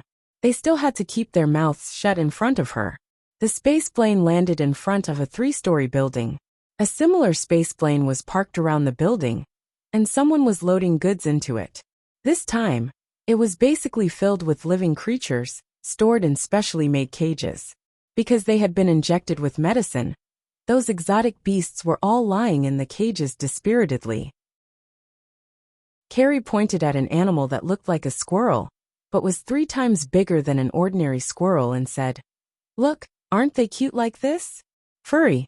Girls loved this kind of fur the most, especially when they looked into his black eyes. It was easy to feel pity for him. Seeing Tang Qiuqiu looking at the animals, Carrie went over and asked, "Do you like them?" Seeing that Tang Qiuqiu was staring at the animals, Carrie moved closer and asked, "Do you like them? There's a type with white fur that's even cuter. Many rich ladies like them." Tang Qiuqiu frowned. "What's the point of keeping them?" Carrie was about to say that they were being kept for fun, but he swallowed his words back down. If he said that, Tang Qiuqiu would definitely reply, "Then I'll sell them for money. The money I get from selling them can buy a lot of candies." If he said that, Tang Qiuqiu would definitely reply, "Then let's sell them for money. The money we earn from selling them can buy a lot of candy." This kind of animal would only be lethal when it was wild. And once it was domesticated, it would basically become a soft egg. Those rich ladies were just keeping them for fun. When they had nothing to do, they would touch, hug, and tease them purely for fun. In terms of intelligence, these animals were far inferior to Yudi's mischievous Miantuan lizard. Seeing that Carrie was speechless, Silin patted Tang Qiuqiu. "Get ready, let's go hunting." Seeing that Carrie was speechless, Silin patted Tang Qiuqiu and said, "Get ready, let's go hunting." "Okay, let's go hunting." At the mention of hunting, Tang Qiuqiu didn't care whether Carrie answered the question and followed Silin out. "Hey, wait, I'll go with you." As soon as Silin came out, he saw Beaver calculating something with his fingers. "What's the matter, Beaver? What happened?" Beaver looked up. "Yo, Silin, you're back." Carrie was depressed, and Tang Qiuqiu was disappointed. Beaver could actually recognize Silin. Actually, Beaver had seen the image of Silin's new face sent by Shotten, so he wasn't as surprised as Carrie. His surprise period was over. "It's nothing. I'm looking for other places with more exotic beasts." "Oh, are you guys going to look for the vice captain? He's in this position." Beaver brought up the image and pointed at one of the spots. After transferring the map, Silin, Tang Qiuqiu and Carrie set off. The three of them took a small airship and headed in Dias's direction. Looking down from the airship, the planet's unique cold-resistant coniferous forest belt and some evergreen trees were everywhere. From time to time, they could see a black shadow flashing through the forest, but it was not the prey they were looking for, so they did not bother with it. Dias was currently tracking a group of polar bears, whose fur could be sold for a large sum of money. In this era of high-tech materials, people's pursuit of such primitive fur was even crazier. The higher one stood at the top of the pyramid, the more they liked these things. In the eyes of the noble women, the rare primitive animal fur was equal to precious jewelry, or even more so. The airship's radar showed the creatures in the surroundings, but Silin didn't completely rely on the radar. He used his eyes to see and ears to listen. This was his habit. Caw caw caw caw. A flock of birds flew in the forest, their cries a little frightening. From the radar's information, there were only a few kittens and wolves. Carrie didn't care about them, so he didn't care. Hunting them was purely a waste of bullets. Silin's ears twitched, and he suddenly said, "Carrie, stop." "What's wrong?" asked Carrie as he slowed down the airship. Silin took his backpack and said, "I'll go down and take a look. You guys go meet up with the vice captain first." "Hey, what's so good about those things? This is just the periphery of the forest. There's nothing good. It's okay. I'll just go take a look. You guys go first." Silin took out a hoverboard from the airship's equipment compartment and unfolded it. "I'll catch up with you guys later." After saying that, Silin stepped on the hoverboard and flew down the airship. "This kid is really..." Carrie shook his head and sped up the airship and left. "This kid is really..." Licking her lollipop, Tang Qiuqiu asked, "Where's Brother Silin going? Isn't there no good prey over there?" "Who knows? That guy probably had a seizure," Carrie said without thinking. "What's a seizure?" "Carrie." After a pause, Carrie answered cautiously, "It's a kind of cramp." Chapter 85. After Silin landed on the hoverboard in the forest, he put away the hoverboard and put it back into his backpack. He took out a bottle of medicine and sprayed it on his body, causing his aura to be almost the same as his surroundings. Then he stuffed his backpack into a crack in the rocks. He snuck towards the direction of the surprised flock of birds. If Carey had done a sound spectrum analysis with an instrument at the time, he would have discovered a strange wave line. There was a sound that was different from the cries of animals mixed in with the cries of the birds and cats. It sounded a little like a machine, but it was also different from a machine. It was exactly because of this that Sillin wanted to investigate. He couldn't shake the feeling that he would discover something. Sillin slowly groped his way forward. The animals here were different from humans. Their hearing was very sensitive, so Sillin had to be even more careful. If he wanted to know the truth, then he must conceal himself. Although he had sprayed himself with the medicine, Sillin had purposely chosen a position against the wind, just to be on the safe side. This way, even his aura would not be easily discovered by the animals upwind. The leaves rustled as the wind blew past them, and some needles fell from time to time. It was just a tiny sound, but it was enough to help Sillin conceal the sound of his sneak attack.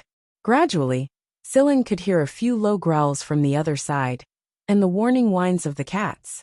Further ahead, Sillin saw the situation on the other side. There were 6 wolves, 3 cats, no for cats, and a kitten surrounded by 3 big cats. The kitten looked dispirited, its eyes were closed, and its breathing was relatively weak. It was just as Carey had said. The cats here looked like leopards, and the kitten's size could be considered normal in comparison. The contrast of being surrounded by 3 big cats was too obvious. The cats were big, but the wolves were even bigger. Have you ever seen a wolf the size of a bear? In any case, this was the first time Sillin had seen one. However, he had seen a rat the size of a bear back at 7 Lights, so he was not surprised here. But what puzzled Sillin was why the 6 wolves would hesitate in front of the 3 cats and ignore the kitten. Logically speaking, be it in terms of size or number, the wolves had the absolute advantage. They shouldn't be hesitating like this, as if they wanted to charge but were afraid of something. Something was wrong. Sillin held his breath as he watched the scene. He had a nagging feeling that something was wrong, but he could not find anything out of the ordinary. There was no mechanical activity, no energy fluctuations, only these few animals. One of the wolves growled in a low voice and took a step forward. The fur on the 3 big cats' bodies immediately stood up. Before, it was only the fur on their backs that stood up, but now, they felt like their whole bodies were in a state of tension. Their tails were straightened, and because of the fur standing up, they looked a lot bigger. At the same time, the 3 big cats took half a step back, getting closer to the kitten in the circle. The wolf did not continue to move forward. Instead, it anxiously circled the area, its claws scratching at the ground that was frozen hard due to the low temperature like tofu. Perhaps it was because of the wolf's low growl and the sound of its claws scratching the ground, or the 3 big cats whimpering because of nervousness. The kittens surrounding them struggled to open their eyes. The kitten was leaning against a rock that was not much bigger than it was. There were some primitive ferns in the cracks of the rock. When it opened its eyes, the first thing it did was not look at the big cats or the 6 wolves, but at the few small ferns in the cracks of the rock. The kitten opened its mouth, revealing its fine teeth. It was indeed no different from an ordinary cat, unlike the big cats, whose teeth were ferocious. It bit at the leaves that stretched out from the cracks of the rock, clawed its paws, closed its eyes, and dropped its head. It continued its original appearance, as if biting the leaves had consumed a lot of energy. Sillin narrowed his eyes. Something was wrong. Just now, when the kitten opened its mouth, the 6 wolves showed obvious signs of cowering. The wolf in the front even retreated to stand with its companions, as if that was the only way it could regain some courage and peace of mind. Previously, he thought that the 3 big cats had surrounded the kitten to protect it, but the truth was that the 3 big cats were afraid. Since they were so close to the kitten, what the 6 wolves were really afraid of was not the 3 big cats, but the sickly kitten lying there, right? Sillin continued to observe for a while, but there was still no progress on the other side. It could not go on like this. In order to verify the speculation in his heart, Sillin turned his hand, took out a needle, and shot it at one of the wolves. The conflict had to be intensified in order to better resolve this conflict.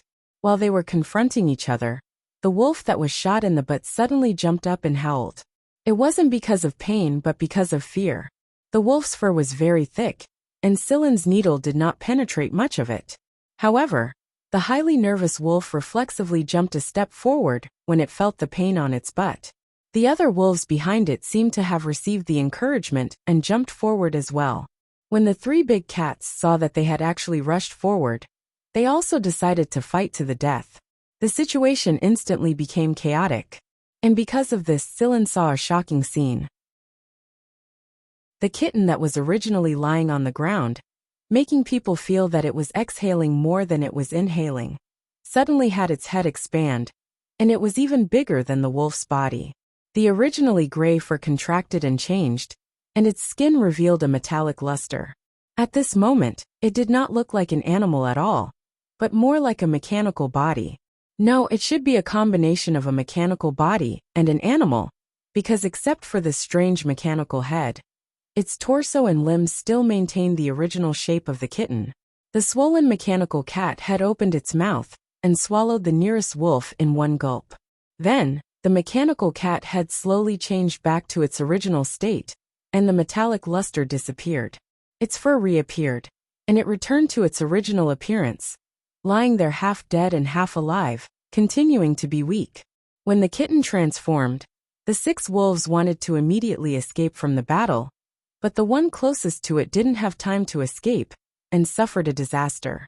The other 5 fled 50 meters away with their tails between their legs, panting heavily. Silen was speechless. Damn, this guy is King Kong. Although it is not pure, that appearance just now is definitely a mechanical body.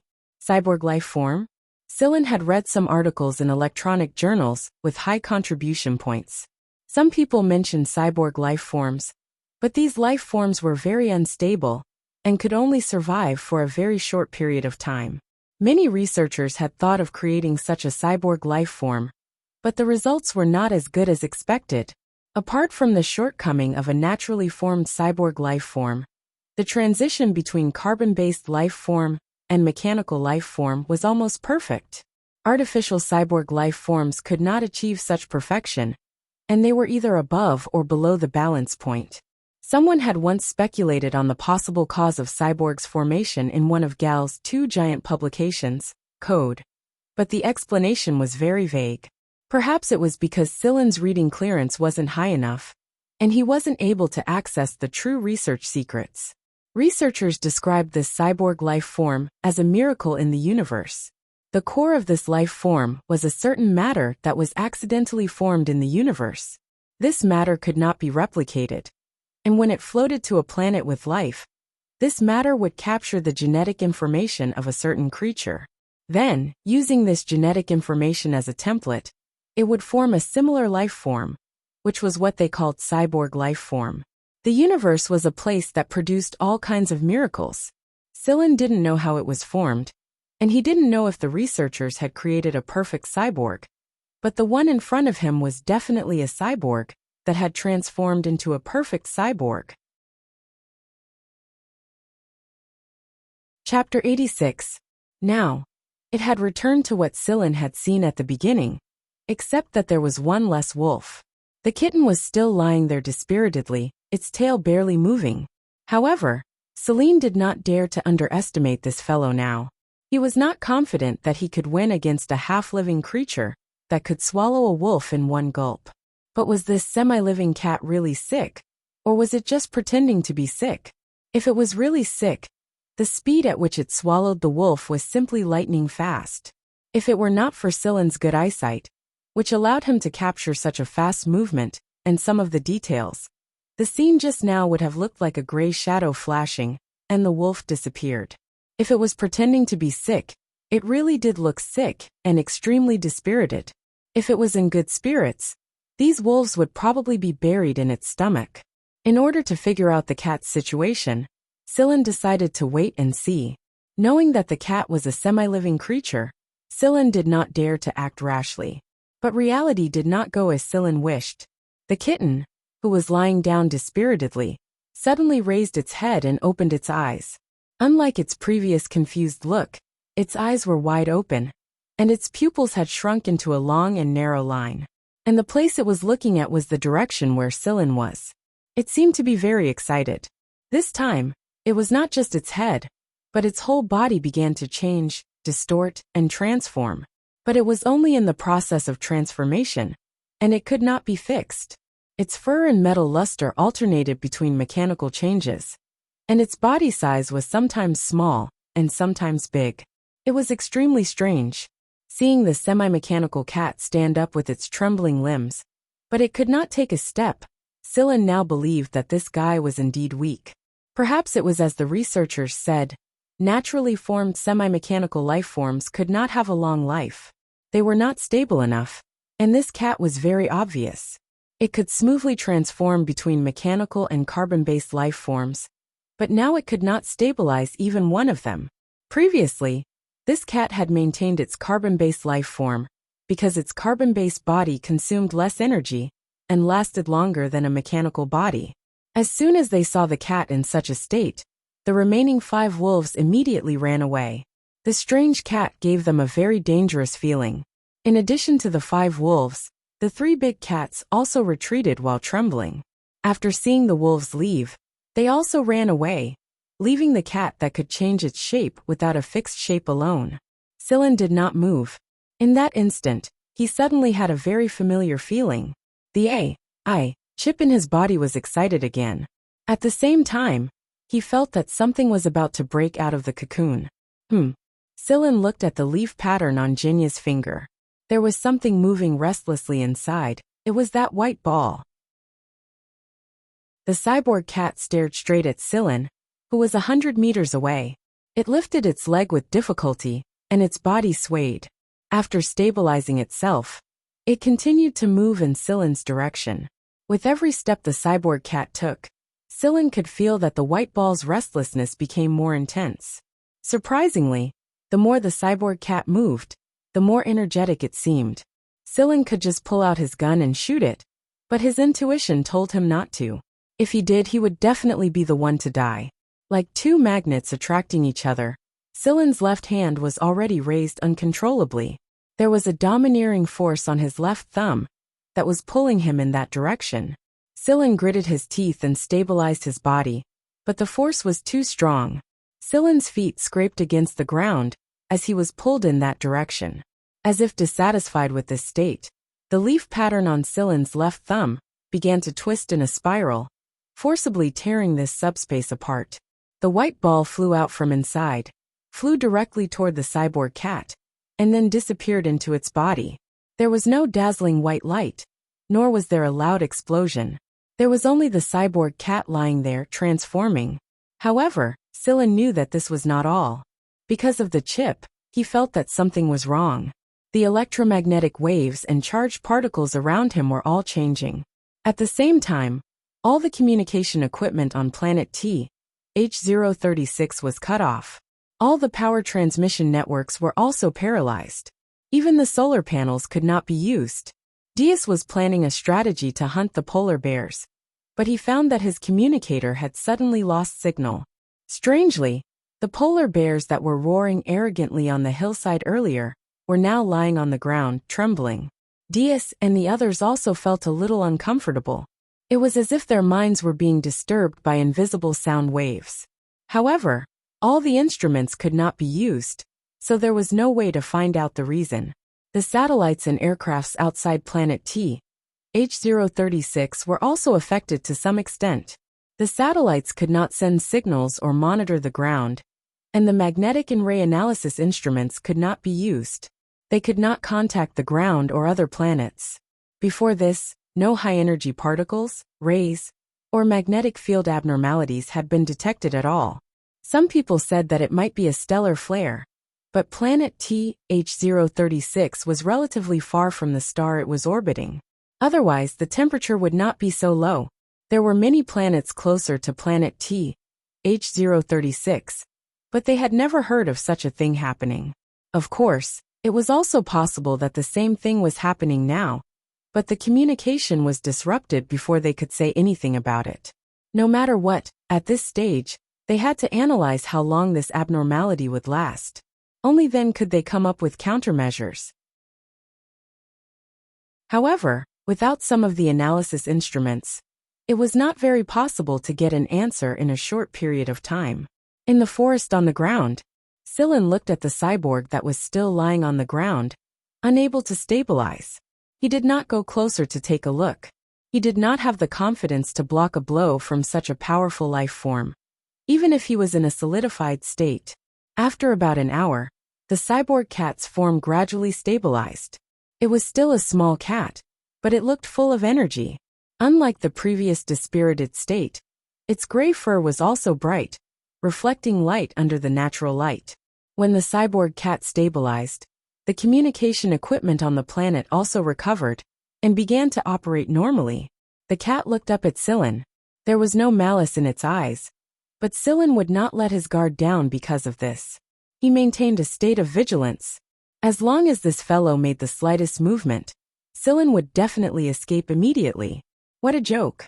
Trying to fight against such a cyborg life form? Was he looking for shit?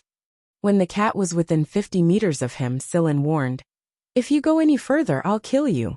Usually, when Sillin really wanted to shoot, he would not say such nonsense. He just wanted to remind the cat to keep its distance, but he was not sure if it would understand. Hearing Sillin's words, the huimao stopped and squatted on the ground. It pulled its ears back and revealed a very disdainful look. What a bad temper. Sillin. It spoke. Fuck, it really spoke. Chapter 87. Sillin stared at the cat that was looking at him with disdain. He really did not remember reading about cyborg life forms that could speak. However, it could also be because he had not come into contact with the real core content of the research. In any case, this kind of life form was really amazing. I didn't expect you to be able to speak. I learned it more than 100 years ago. The cat raised its raised its paw and pointed in a direction. I remember there weren't that many buildings back then. There was only one landing spot on the entire planet. This planet was allowed to be open to hunting by the League of Stars more than 100 years ago. At that time, there were indeed not many human buildings. The direction that the cat's paw was pointing at was where their aircraft had landed. I didn't expect you to live for so long, Sillin lamented. Of course. Although I don't know how long I can live, it feels like I haven't grown much after all these years. Huimao was very dissatisfied that Sillin doubted its lifespan. Then what happened to you just now? Was that sickly and weak state that you were in? Was it an illusion? Sillin said with disdain. There will always be a period of time every 10 years or so. During that period, I will become weak and unstable. These two states are very difficult to control. And I will also emit an electromagnetic wave that will attract many hostile species to attack me. Those wolves just now were one of them. Sillin suddenly understood. So that was it. They were unstable. But that did not mean that their lifespan was short. The short lifespan that the researchers mentioned was actually when they were periodically weak. If they attracted a stronger species to attack them, they would definitely die. The cat was still talking to itself. Before, I didn't understand why I would emit that kind of electromagnetic wave uncontrollably. But now I know that it's to attract that white ball. I don't know what it is, but I know that the white ball is useful to me. It can stabilize this chaotic and unstable state. Sillin could not feel the existence of the white ball anymore. It seemed that the coincidental formation of cyborg life forms also included the white ball. Cyborg life forms that did not fuse with the white ball could change between the two states perfectly, but they would not be able to maintain a stable state. I feel like you and I are the same kind. The cat looked at Sillin. When it came to this world, it knew that it was different from the living beings around it, but now Sillin gave it a very strange feeling, an inexplicable sense of familiarity. I'm a normal carbon-based life form, a pure human Sillin affirmed. I know you're human. So I'm just saying it feels like. Sai, why don't you follow me?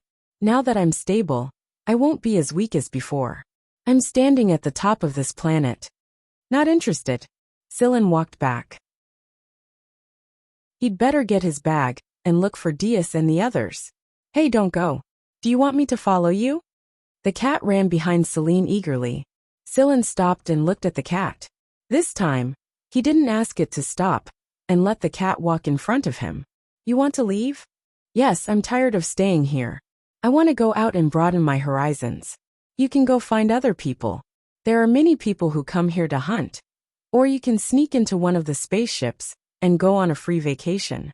No, no. The cat shook its head vigorously. They're not reliable. Either they're too weak, or their character is bad. Scylla squatted down and looked at the gray cat in front of him seriously. Speaking of which, you did remind me of something. What? I went through a lot of trouble to get that white ball. If I sold it to those crazy researchers, I might be able to get a few $100 million, but you took it from me. No matter what, you have to compensate me. You can follow me, but you have to pay your debt. Pay my debt. Yes. Scylla took out a knife and scratched some numbers on the ground. You know the polar bears on this planet, right? The kind that can sell for about 10,000 galactic credits each. If the money you owe me is converted into polar bears, it'll be no less than 10,000. Of course, some exotic beasts are more valuable. Some are worth more than 1 million each. That way, you'll save more effort. At this point, Scylla paused and looked suspiciously at the cat in front of him, who was staring at the ground and listening to him. Of course, maybe you can't deal with that kind of exotic beast. Can't deal with it? It raised its claws. I'll prove it to you. Let me tell you. I've never seen a beast that could withstand 2 of my claws. If it's just a show of swallowing a wolf, then forget it. That's just to show that you have a big appetite. That'll cost me more money. The cat snorted through its nose and looked at its surroundings. Then, it swept its gaze across Scylla once before raising its paw and pointing at its own head. Take out your gun and point it at me. Scylla didn't say much. A cyborg should be very powerful. Who knows, it might really be able to carry guns and block cannons. Bang! A gunshot. The cat was sent flying with a single shot. A gray shadow flew far away. Scylla was speechless. Was this proof? But soon, the gray cat ran over and spat the bullet out of its mouth. The bullet was intact, and the medicine inside did not leak out. The most surprising thing was that Scylla had aimed at the cat's forehead, and not its mouth when he fired. Right now, the cat's head was perfectly fine, and there was not a single change to it. The bullet, however, had come out of its mouth unscathed. Moreover, this kind of bullet was specially made to deal with large white bears. One shot could break their skin. He didn't expect this guy to be able to withstand it. How is it? Not bad, right? Huimao said proudly. You're not embarrassed to be shot away. It wouldn't have happened if I changed forms. Scylla put away the gun and asked curiously, how did you change into these 2 forms? Even the elements changed. A cyborg was a carbon-based life form when it was in biological form, and its elemental composition was no different from that of a normal living being. However, its elemental composition would change when it transformed into a mechanical form. Scylla had never seen a metal like this, even though he had worked with Mo Hung for a long time. I don't know. I was born with it. I can easily change elements. It continued to be proud. Let me see it turn into gold. Don't you know what a directional change is? Huimao looked like he was teaching. He stretched out his paw and drew a circle on the ground. This is the elemental composition of my current form. He drew another circle. This is the elemental composition of another form. Then he marked a 2-way arrow between the 2 circles. This is the so-called directional change. Scylla said disappointedly. So you can't turn into gold. Huimao's ears pulled back. He was depressed. He suddenly felt that he was being looked down upon. Forget it. Just make do.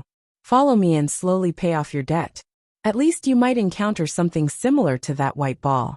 You can perfect yourself, and you won't be sold to a research lab to be dissected by those crazy researchers. The gray cat was about to refute Scylla's earlier words, but it immediately quieted down when it heard Scylla's last sentence. Actually, it wasn't a bad idea. It was just a few 100 million GL credits, and a couple of valuable alien beasts. Not long after, Huimao realized that he was too naive. Chapter 88. Scylla took out a stack of dark gold items from his bag and started to write. Huimao lay at the side and watched, its tail swaying here and there. It knew the common language of the League of Stars, and the dark gold stack clearly said receipt. That was why Huimao was very disdainful when Silin took out this item. It wasn't going to deny it at all. It's just a few 100 million. Is there a need to act like this? What's your name? Silin asked. There's no need to write Huimao on the receipt, is there? Hubeilu. What? Hubeilu is the native language of this sector. It's the first language I came into contact with. Hubeilu means overlord. There were originally no humans on this planet, and the first humans to come here were from Sector T itself. That was why this was the first language Huimao learned. Later on, people from other sectors also came here, and in the end everyone used the common language of the League of Stars. Therefore, Huimao learned the common language later on. Silin curled his lips when he heard this. Overlord, what a cocky fart. I've only heard of tigers possessing the aura of a king, but I've never seen a cat with the air of a king. Here it's done. Take a look and see if there's anything wrong with it. If there's nothing wrong with it, just sign your name, or a palm print. Silin passed the written item to Huimao. Huimao glanced at the number Silin wrote. It was 500 million, but it didn't think much of it. Without looking further, it raised its paw and pressed a palm print on the paper. All right. 2 copies, one for you and one for me, so that no one will go back on their word. Silin passed one to Huimao, but Huimao ate it in one gulp. He stood up, stuck out his butt, stretched his back and shook his fur. Then Huimao said, We can go now, right? Wait, there's something I need to tell you. Silin put away the receipt and looked at Huimao seriously. What? Huimao asked lazily. I am now a member of a hunter group. If you want to follow me, you will not be following me as a member of the hunter group, but as the debtor. In short, I am the creditor, and you are the slave. Debt slave? It's so awful. The gray cat flicked its ears and said, Then let's make it a pet. It'll help us conceal our identities. Pet? I'm a dignified. Then we'll be debt slaves. I'll still be a pet. But let's make this clear. Once I pay off my debt, I won't be a pet or a debt slave anymore. Of course. You should be proud to have a pet like me. A dignified, in your words, a semi-mechanical life form, is actually being treated as a pet. You have to know that I am. Blah blah blah. Huimao flaunted how special he was, how smart and how strong he was. Through this cat's incessant chatter, Celine knew that ever since the humans had built a stronghold on this planet, this cat had often wandered there. From there, it had learned the language of the Star Alliance, knew how to remember the year, could eavesdrop on the development plans of the humans on this planet, and could simulate the weapons of the humans. This cat was very proud of this. After all, it was self-taught, talented, intelligent, and had outstanding abilities. Silin shook his head and ignored this guy, who was immersed in self-improvement. He took out the hoverboard from his bag, unfolded it, activated it, and left. Hey, wait for me. Huimao kicked its legs and quickly hooked the back of the hoverboard with its claws. It jumped up and then lay on the hoverboard with its eyes wide open, looking at the ground getting farther and farther away. Its round eyes were shining with excitement. When the time comes, don't casually say that you're a semi-mechanical life form, lest you cause too much trouble. Yes, I know. Huimao knew in its heart that the degree of perversion of humans was unimaginable. It was really not easy to find a reliable person, so it had not let humans discover it for so many years. By the time Silin found Dias and the others, they were more or less done with their work.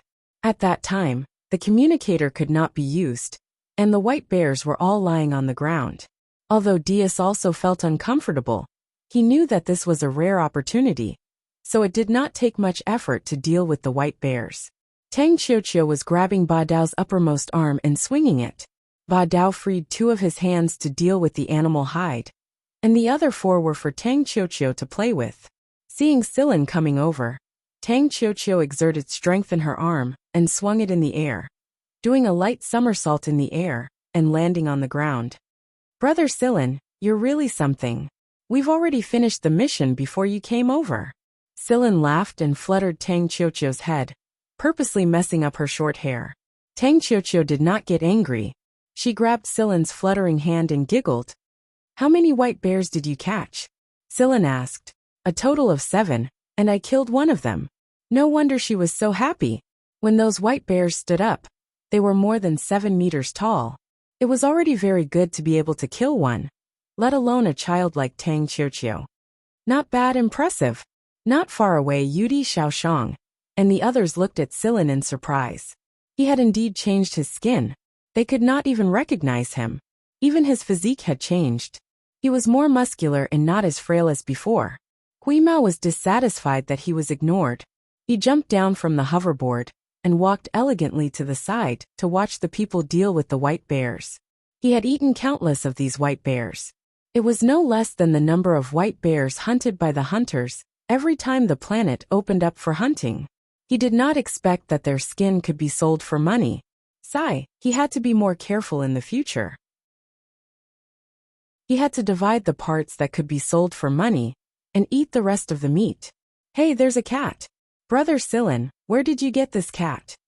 Tang Qiuqiu asked as she looked at Huimao, who was strolling leisurely in the field. I picked it up. Why did you pick up a cat? It's a kitten. With such a small size, it probably won't survive for long in the forest. You went for a walk just to pick up this kitten? Carrie said. Hearing Carrie's words, Huimao turned his head and looked at him with disdain. Yo, that guy actually looked down on me. That was a look of disdain, right?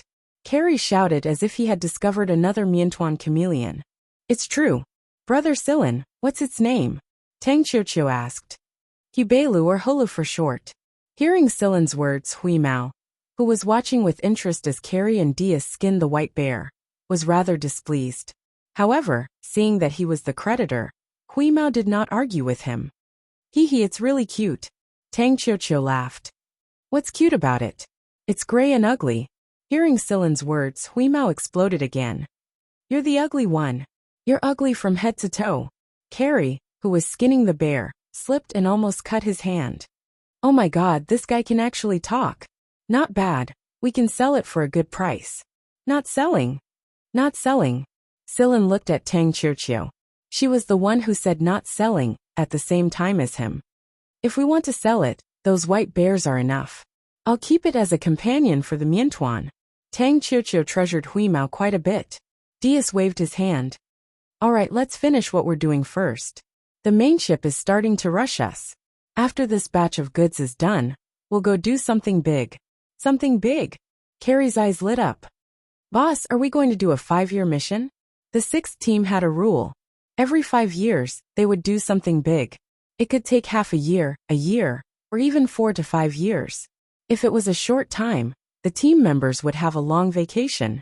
If it was a long time, they would not have any vacation at all. The so-called 5-year mission was to report the results to the Vanguard A team. If there were no results, the team's status in Vanguard would drop. On the other hand, if the results were good, the team's status would rise. Chapter 89. A 5-year mission was the standard to measure AB Squadron's overall strength and development. It could elevate AB Squadron into the limelight of the League of Stars in one go. But it could also make AB Squadron the target of scorn and ridicule. This was also Shoten's second 5-year mission, after becoming the 6th Division's captain. His previous mission wasn't great, but it wasn't bad either. Although he didn't become famous, he didn't tarnish his reputation either. At the very least, it proved his ability as the 6th Division's captain. A 5-year mission was difficult, that was for sure. They might encounter an unprecedented crisis, and no one could guarantee that they would survive a 5-year mission unscathed. Not even the captain or the second in command. Losing a group of people, but at the same time, training a group of people. The hunter group had grown through such repeated training. Hunters were used to wandering on the edge of life and death all year round. It was precisely because they were used to this kind of excitement and a life of adventure that when they heard that there was a dangerous mission, they didn't show any anxiety or panic. Instead, they showed unbearable excitement, especially the veteran hunters. After receiving Dias's affirmation, Callie and the others cheered. They didn't have much experience in the previous 5-year mission, and they hadn't enjoyed following behind their seniors. This time, they would enjoy it to the fullest. Thinking of this, Carrie and the others sped up their work. Sillin joined in as well. Tang Qiuqiu and Huimao squatted beside Sillin and watched as they dealt with the spoils of war. Seeing that Huimao wasn't even blinking, Tang Qiuqiu asked, "Are you interested in this, Whis? Call me Hubeilu." Huimao was very dissatisfied. "But Whis sounds friendly." "Friendly?" Huimao was instantly elated. He no longer cared about how Tang Qiuqiu addressed him. However, he didn't mention that he owed money either. Calling him a debt slave was too embarrassing. After dealing with the white bear, everyone returned to the temporary base. After tidying up, they boarded the space plane and returned to the starship docked at the spaceport. Huimao walked back and forth on the starship with his tail raised, as if he was patrolling his territory. Behind Huimao, the Miantuan eagerly followed. It was not easy to find a fellow on the ship who was not a human like himself. The Miantuan was still very excited. At least he would have someone to share his fate with if he caused trouble in the future. Although the 5-year mission had yet to begin, the people on the starship were not idle. They checked the food storage, energy storage, weapons, and equipment. They also had to carefully inspect the starship. All the old parts had to be replaced. Since they were going to do something big, they could not afford to make any mistakes. Details determined success or failure. Sillin and the engineering team member on the starship were inspecting the starship together. The person in charge of engineering on the starship, Enji, was also an octopus. Unlike Ba Dao, who was robust, Enji was on the skinnier side. Although an octopus was tall, in terms of weight, Enji might not be able to match up to Sillin. There were many people like Enji. They would not rush to the front lines of battle, but were part of the logistics team.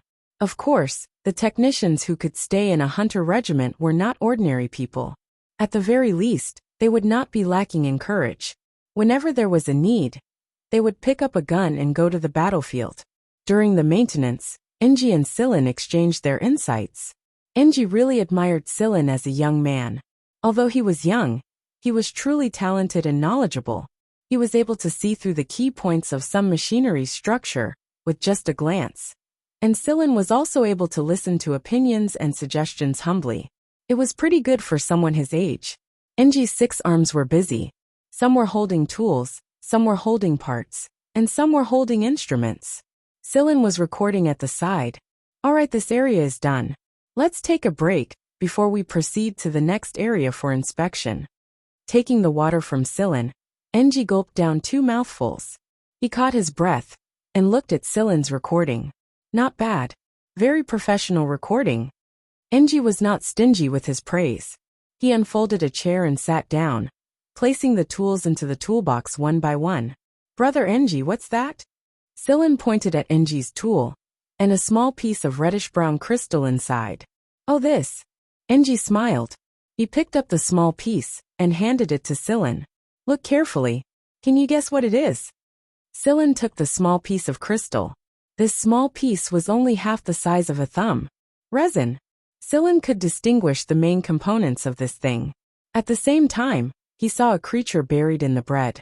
It was less than a centimeter long, and its body was semicircular. It had many pairs of legs and a pair of chelicerae. It looked somewhat ferocious. "I've never seen this kind of creature. There are many kinds of creatures in the universe. It's normal not to have seen one." Enji smiled. "Can you guess where the worm inside came from?" Sillin shook his head. Although many creatures could be speculated about their living environment based on their body shape, more creatures could not be imagined. Sillin's intuition told him that the creature buried inside was not simple. Enji chuckled. He took the reddish-brown small piece, rubbed the surface with his fingers and sighed. "This is a parasite." Parasite. Sillin knew that Enji was not talking about human parasites, but parasites that lived on starships and spaceships that traveled in the universe.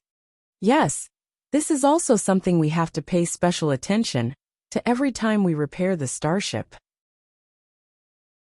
We also have to check it from time to time during long-distance flights. Once we find a parasite, we have to eliminate it in time. Otherwise, there will be endless problems in the future.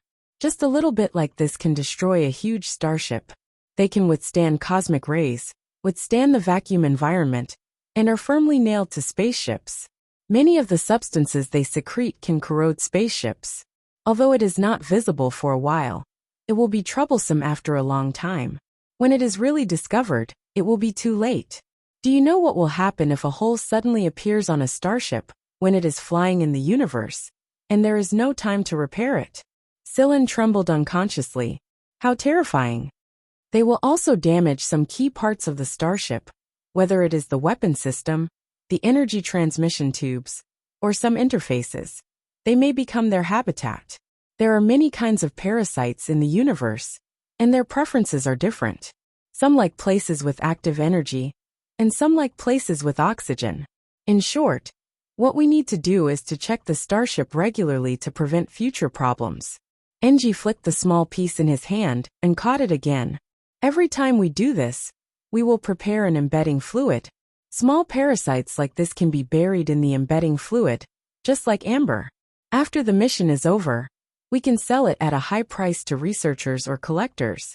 Many people like to collect this kind of cosmic parasite. To a certain extent, these cosmic parasites are also very rare. The one in my hand was obtained during the last 5-year mission. This is just one of them. I kept one for myself, and did not sell it. It is a souvenir. If you are interested, when we find parasites, we will call you over to take a look when we remove them. That's good. Thank you, Brother Engie. Kid, why are you so polite? Let's go to the next place for maintenance. After following Engie for maintenance, Scylla was ready to go back to the lounge to lie down. But he had only taken a few steps when he heard Carrie's roar. Scylla, look at what your cat has done. Chapter 90. Carrie looked at the storage cupboard in his room, his face livid with anger. He raised his trembling hand and pointed at the almost empty storage cupboard. He said to Scylla, who had just walked over, and Yudi, who was wearing strawberry-patterned pajamas and plush slippers, sleepy, "You guys have to be responsible for the evil that your pets have done." Scylla glanced at the storage cupboard. It was really clean. No wonder Carrie was so angry. Yudi yawned and said without the slightest sense of guilt, "I told you to remember to lock the food cupboard. Who can you blame if it's stolen? How is that reasonable?" Carrie was so angry that his eyebrows were almost raised. "I locked it." "What about the door?" The door was not locked. Seeing Carrie's constipated look, he knew that he must have forgotten to lock the door again. Yudi said lazily, "How many times has it been? I can only say that you are stupid and have no sense of worry." You. Carrie wanted to pick up a hammer and smash it. "How many times has that bastard chameleon eaten secretly? How dare you say that? That chameleon of yours is as smart as a ghost. It actually knows how to hide its toenails, and uses a decoder." Carrie was annoyed at the thought of this. "And you, Scylla, listen." Carrie pressed the communicator in his hand. It played a recording. This was installed by Carrie on the lock. As soon as the cupboard was unlocked, it would automatically start recording. After a series of rustling sounds, 2 different rhythms of chewing food could be heard. Yudi's miantuan had a specific chewing frequency. Carrie was quite familiar with this. He could even hear the sound of that bastard chameleon sucking food with its tongue. It had to be said that the miantuan was indeed a freak among the chameleons. It had a wide range of diets. It could eat vegetables, eat meat, drink wine, and drink fruit juice. This was not a fucking chameleon, but a demon from somewhere. No wonder when Scylla first set foot on this starship, when Diaz mentioned the miantuan, the first thing he asked was, what did he do wrong? He recognized the sound of the miantuan eating, and the other sound should be that of the huimao. Meow. This satisfied meow after eating and drinking made the veins on Carrie's forehead bulge. Carrie's heart was bleeding. His compressed biscuits, jerky, and fruit pies. Hearing this voice, Scylla's eyes twitched. Meow my ass. You can do bad things, but don't let people know. Are you afraid that people won't know that you're the only cat on the starship? Sigh, that's enough. Scylla patted Carrie's shoulder. When we meet up with the captain, we'll stock up some food. I promise that your cabinet will be filled to the brim. As for that cat, you can treat it as a greeting gift. Maybe when you're in danger, the cat will repay you for saving your life. That kitten that hasn't fully grown yet? Don't judge a cat by its appearance. That little guy is very powerful. Carrie was silent for a while, then waved his hand. Get out of here, you two. I'm going to change the lock. Yudi, tell your Miantuan to hide well. Don't let me catch you. In the past, Carrie used to use fingerprint identification. Later, after the bastard chameleon stole his fingerprint, Carrie reflected on it. It was just a fingerprint. Where couldn't he get it on the starship? The guy that had been with Yudi and Beaver for so long was used to this kind of thing. Therefore, Carrie changed the locks one by one to prevent the gluttonous chameleon. Somewhere on the starship, Huimao licked his paws and wiped his face. He stuck out his tongue and licked his lips. He looked at the Miantuan. Are there any food scraps? The Miantuan shook his head. That's good. Hee, it's not bad to have a change of taste. Huimao was very satisfied. The Miantuan grinned. Finally, he had a companion to eat with him. The Miantuan nestled in Yudi's room. It was a lush small tree that was only half the height of a person. However, it was full of leaves. The Miantuan liked to sleep on it. After eating, he would sleep. This was the instinct of an animal. However, the Miantuan's steps were a little hesitant. After all, he had done something bad again. When he arrived at the door of Yudi's room, he raised his forelimbs and pressed a button. A hole appeared. The Miantuan stuck his tongue inside. After scanning his tongue, a small door opened with a beep. He climbed in. His forelimbs landed on the ground. When he looked up, he saw Yudi waiting for him. Hurry up and get in here. Close the door. I have something to ask you. Yudi's voice sounded calm. The Miantuan moved in slowly. After the small door was closed, he still leaned against the wall. His eyes darted around, but he didn't look at Yudi. You were caught by Carrie again for stealing food today. The Miantuan's body stiffened, and he lowered his head. When you open the lock, remember to check if there's anything else installed on the lock. After a pause, Yudi said, You didn't open the lock on Carrie's cabinet, did you? I remember Carrie changed the lock with multidimensional encryption. I haven't taught you how to open that kind of lock. The Miantuan nodded. How did he open it? Yudi took out an electronic drawing board. The Miantuan walked over and started to draw on it with his limbs. It was hard to imagine a dragon could use its limbs so flexibly. Looking at the drawing on the drawing board, Yudi's eyes flashed and he smiled. Get along well with that cat in the future. It'll benefit you greatly. The Miantuan nodded. All right, get out and find a place to sleep. You're not allowed to sleep in the nest today. Carrie told you to hide well. Don't let him catch you. Yudi put away the drawing board and stopped looking at the Miantuan. He lay on the bed and continued to catch up on his sleep. He didn't sleep well today, before he was woken up by Carrie. The Miantuan looked pitifully at his little green nest and crawled out of the room through the little door. I'll have to find a place to sleep again today. Forget it. I'll go find that cat.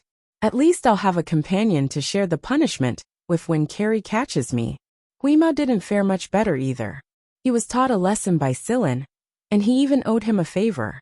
However, the guy only felt depressed for a moment before he curled his body into a circle and slept soundly.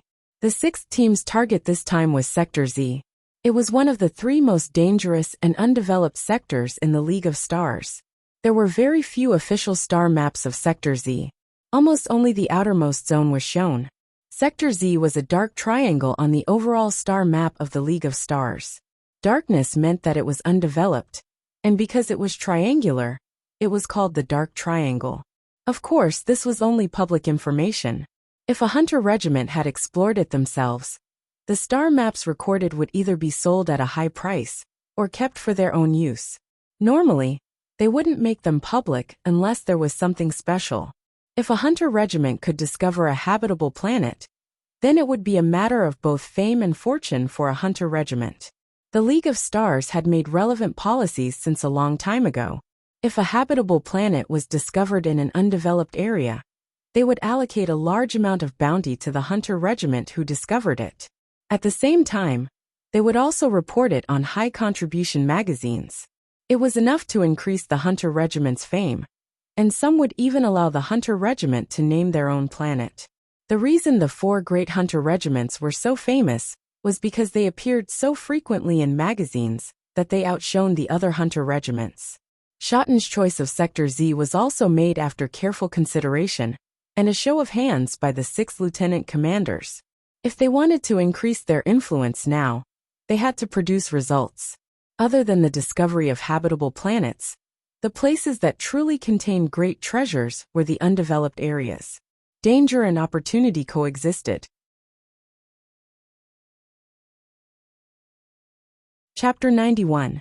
By the time Sillin and the others had arrived at the rendezvous point Shot-Un had mentioned, the other 5 squads had already returned to their respective squads. After they had merged their starships with the 6th squad's main starship, they reported their hunted goods and traded them to the buyers they had already contacted. However, Sillin didn't need to do anything about it.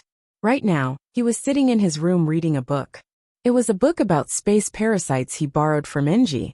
There were a lot of things that couldn't be found on the Federation's major online platforms, and normal electronic publications wouldn't record too much about them.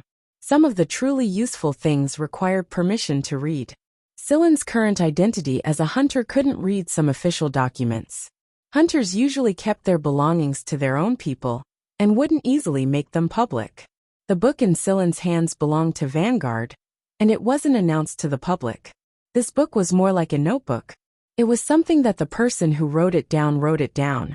Although it wasn't the original, at least all the notes were copied exactly the same. Sillin could see the mood of the person who wrote it at the time from the handwriting. The person who wrote this notebook was called Communidin, but Engie only said that it was left behind by a deceased senior. He didn't explain too much about Communidin, but Sillin could roughly guess the person's identity from the contents. From some of the things recorded in the notebook, Sillin knew that Communidin was a member of the 3rd B Squadron. He was probably an engineer on a starship like Engie, but his position was higher than Engie's. This was because Communidin had mentioned the 3rd B Squadron's commander Nada more than once, and it seemed like he had a good relationship with Nada. The problem was that the current commander of the 3rd B Squadron wasn't called Nada, but Falvi. That being said, 47 years was enough for the masses of humanity to welcome a new generation. Judging from the ephemeris recorded in the notebook, this notebook had been around for a while. The last record was 47 years ago, and there were no other records after that. There were a lot of pictures in the notebook, and they were all of the parasites Communidin encountered when he was in the 3rd B Squadron. There were also annotations and explanations at the bottom of the pictures, stating the habits and hobbies of the parasites shown in the pictures. As Sillin was reading, the doorbell rang. It was Carrie, whom he hadn't seen for a long time. Although he was waiting outside, Carrie's face was full of excitement. "What? Did you win the prize? You look so happy." Sillin closed the book and said to Carrie, who came in, "Hihi, I have something to show you." Carrie took out his laptop and brought up a 3D projection. "Look, new equipment. Do you feel domineering? This time the captain is really going all out." Carrie said excitedly as he switched images. Just looking at the image alone was enough to shock Sillin. There was a wide variety of weapons in this batch, ranging from cold equipment to firearms. Although he didn't recognize many of the strange weapons, he knew that they were expensive just from the plasma guns and shoulder cannons. Carrie pointed at one of the wrist blades and asked sneakily, "Do you know how much this wrist blade costs?" "What material?" "I don't know, but I asked the lieutenant before, and this is how much it costs." Carrie held up 5 fingers. 50,000, 500,000, truly shocking. Sillin had always thought that he was a little rich, but now he was dealt a blow. "It really is a money-burning job." Seeing Sillin's expression, Carrie said, "You can't be thinking that those lousy guns you used to kill white bears are enough for a 5-year mission, can you? Exploration in the universe is a money-burning job. If your equipment is not good, no matter how many lives you have, it won't be enough. In the last 5-year mission, I remember that when I went to kill a strange creature, it crushed my high-strength alloy knife like it was mud. I almost lost my life." Carrie dragged a chair over and sat down. "Before I became a hunter, I was very naive about everything. Only after I became one did I realize how stupid I was. Luck doesn't come to me all the time, and benefits don't come to me all the time. In the captain's words, we have to be pragmatic. Confidence needs the accumulation of capital. So basically, the trivial missions that we usually do are prepared for the 5-year mission." Sillin agreed with Carrie's words. A few 100 million might seem like a lot, but in reality, if it was really used on high-level missions, it would burn through very quickly. Just like the results published in Glory and Code. They were obtained by stepping on the corpses of countless people and test subjects, and burning through countless amounts of money. Otherwise, how could it be so easy to have such illustrious achievements that would affect the entire League of Stars? Even Ori, the one who created the strange chip, must have sacrificed a lot of people's lives, even if he didn't necessarily spend a lot of money on it. Sillin still remembered the failed experimental subjects who were preserved in liquid-like specimens in Ori's laboratory. Looking into Sillin's room, Carrie asked, "Where's that bastard cat of yours?" "He went to patrol the territory." That guy had to patrol this starship every day, clearly dividing it into his own territory. The Miantuan also joined in the fun. However, Sillin did not allow Huimao to step into other starships. He was only allowed to move around in the small team's starship. By the way, Carrie, do you know Komunidin? Komunidin. Carrie frowned and thought for a moment, then shook his head. Never heard of him. What about Nada? Nada. I think I've heard of him. Oh, he's the father of Falvi, the captain of Team 3. Nada was the previous captain of Team 3, but more than 40 years ago. At this point, Carrie paused and scratched his head. Sillin, some things are hard to say. Sillin waved his hand. It's okay, I'm just curious. This notebook was written by Komunidin, and Komunidin used to be a member of Team 3. However, Brother Inji said that Senior Komunidin had passed away many years ago. The last record in this notebook was from 47 years ago. 47 years ago. That year many glorious people fell. Sigh, I've only heard a few words. If the captain doesn't talk about these things, it's better for us not to talk about it. You know, the incident that year involved many people. It's too complicated. The 4 major hunter regiments, the military, and even some political figures were involved. Yes, I understand. Although he said this, Sillin was actually very curious about the incident that happened 47 years ago. After all, he had never heard anything about it until now. However, what Sillin thought was one thing, but he could not show it on his face. All right, I'm here to talk to you about the new goods. As frontline combatants, we have the right to choose first, but our choices are limited. Think about what you want to choose first, and I'll send you the information. The lieutenant and the others are probably coming back from a meeting soon. When they return, we'll depart for Sector Z. We must do a good job this time. Not long after Carrie left, Diaz returned from a meeting and notified the members of the squad to go over and instruct them on the relevant matters. Then, the staff members returned to their positions. Although they were connected to the A Squadron's large starship and did not need to do much, they still had to pay attention to some details. They had to be prepared to deal with unexpected events at all times. Amidst the music, the giant starship marked with the Vanguard emblem left Sector T and headed towards their destination, Sector Z of the Dark Triangle. Chapter 92. Although Sector Z was called the Dark Triangle, it didn't mean that it was actually a sea of darkness. It was just that it was an undeveloped area, and that was why it was black on the League of Stars star map.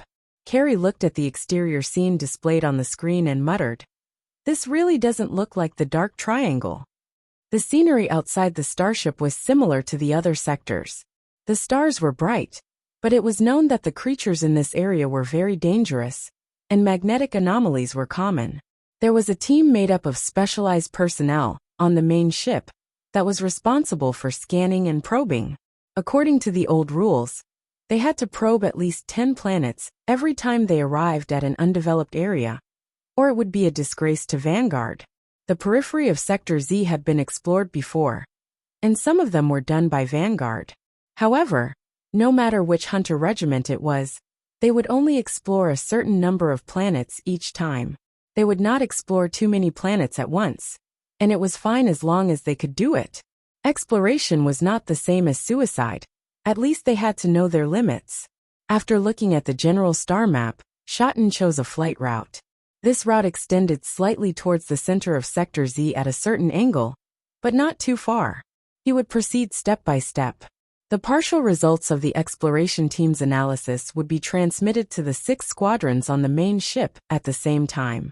Looking at the data displayed on the screen, Carrie sighed. They had explored 3 planets since they came to Sector Z. One planet's habitability was rank C, and the other 2 were rank D. Habitability was the degree to which a planet was suitable for human habitation. It was usually divided into 4 levels: A, B, C, and D. A planet meant that the planet was very suitable for human habitation. If they discovered a planet like this, the 6th team would become famous, and they would receive a huge fortune. If it was B class, then it was just SOSO. Although the conditions were not very good, they could still make do with it. It should be noted that many planets with rank B habitability were not very suitable for human habitation, but they were suitable for other life forms. Therefore, many large families would buy these planets for special breeding purposes. Rank C meant that the planet was not suitable for human habitation.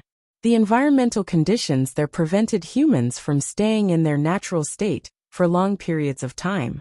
Rank D meant that the planet was extremely unsuitable for human habitation. It was not a matter of time before humans could survive in their natural state. If the habitability level was D, they only needed to send out probes to search, take samples, and record various parameters, coordinates, and so on. However, these were the work of the technical staff, and had nothing to do with Carrie. However, if it was a grade C planet, then it would not just be a matter of the probes. They would also need to send a small team to search the planet, retrieve living creatures, and list out the evolution of the creatures on the planet. When Carrie heard that one of them was a C-grade planet, he stood up and prepared to pick up his weapon. However, Shotten arranged for another team to go down. Although they didn't find much, and the evolution level of the creatures on the planet was relatively low, there wasn't even a single high-grade plant. However, Carrie felt that it was too idle, and it was fine to go out for a walk. Bored, he glanced at the Miantuan that was rolling around with Huimao not far away. Carrie chuckled and grabbed the Miantuan's tail before it could sense the danger and escape. He rolled it into a ball. Carrie threw the Miantuan like a pinball against the wall. He caught it after it bounced back, threw it again, and caught it again. Seeing this, Huimao's pair of cat eyes widened, and its pupils dilated. Its head swayed along the Miantuan's trajectory, and before the Miantuan hit the wall, it jumped up with a whoosh. Smack! Not bad. Other than eating and sleeping, it seems that you still have some uses. As he spoke, Carrie threw the Miantuan that had been smacked back to another angle, and it was smacked back again. He changed the angle again, and it was smacked back again, and again, and again. The man and the cat were having a lot of fun playing there. All teams, attention! A grade B planet has been discovered. All teams, get ready. Smack! The Miantuan was smacked against the wall. Carrie and Huimao were attracted by the news, and no one smacked it again. Everyone gathered in front of the screen closest to them, which displayed the results sent by the detection and analysis team. Low atmospheric pressure and oxygen partial pressure, strong radiation. Sigh, it's actually not that bad. It's fine even without the protective suit, Carrie said excitedly as he stared at the screen. A grade B planet was not that easy to discover. A grade C planet was enough to make Carrie excited for a long time, let alone a grade B planet. Most of the time, a small team would be enough for a grade C planet, but for a grade B planet, everyone would basically be sent out. Through the pictures, analysis data, and various parameters sent back by the detector, everyone started to make preparations. Each of the 6 teams had to send out a team in advance. When Tang Qiuqiu saw that Silan, Xiaoshang, Ba Dao, and Carrie were all in the advance team, she wanted to go with them, but Diaz rejected her and asked her to go with the second team. A grade B planet meant that there were a lot of advanced creatures. No matter what level they evolved to, whether they were similar to humans, and no matter what level their civilization had developed to, they could not be underestimated. Even plants could eat humans sometimes. After all, Tang Qiuqiu was still young. In terms of adventure experience, she definitely could not compare to the others. Therefore, for the sake of safety, Diaz rejected Tang Qiuqiu's proposal to join the advance team. Seeing that Carrie and the others had left, the Miantuan slowly crawled to Yudi's feet with a heavily injured look. It hugged Yudi's trouser leg, looking very aggrieved. It wanted to complain that it had been mistreated. Yudi calmly took a sip of tea. Today, we can go and loot Carrie's cabinet. The previously dispirited Miantuan trembled when it heard that. It quickly perked up, as if it had been injected with chicken blood. It turned around and ran toward Carrie's room. It crawled very quickly, and did not seem to be injured at all. On the other side, Huimao naturally followed Silin and the others into the aircraft. Seeing that, Carrie nudged Huimao with the barrel of his gun. "What are you going to do?" Huimao said with anticipation. "I'm going to look for food, of course." Carrie choked and said to Silin, "Silin, aren't you afraid that something will happen to this little one?" Silin glanced at Huimao, who was squatting by his feet and shaking its head rhythmically. "It might not be worse than you." "Yes, I'm definitely not worse than you," Huimao said. "Right my ass. Don't think that I won't know the contempt in your words, just because you changed the order of your words." Carrie knocked Huimao's head with the barrel of his gun. "I heard that cats and tigers share the same ancestor. We're about to go to war. Let's give a loud and domineering roar to boost the morale."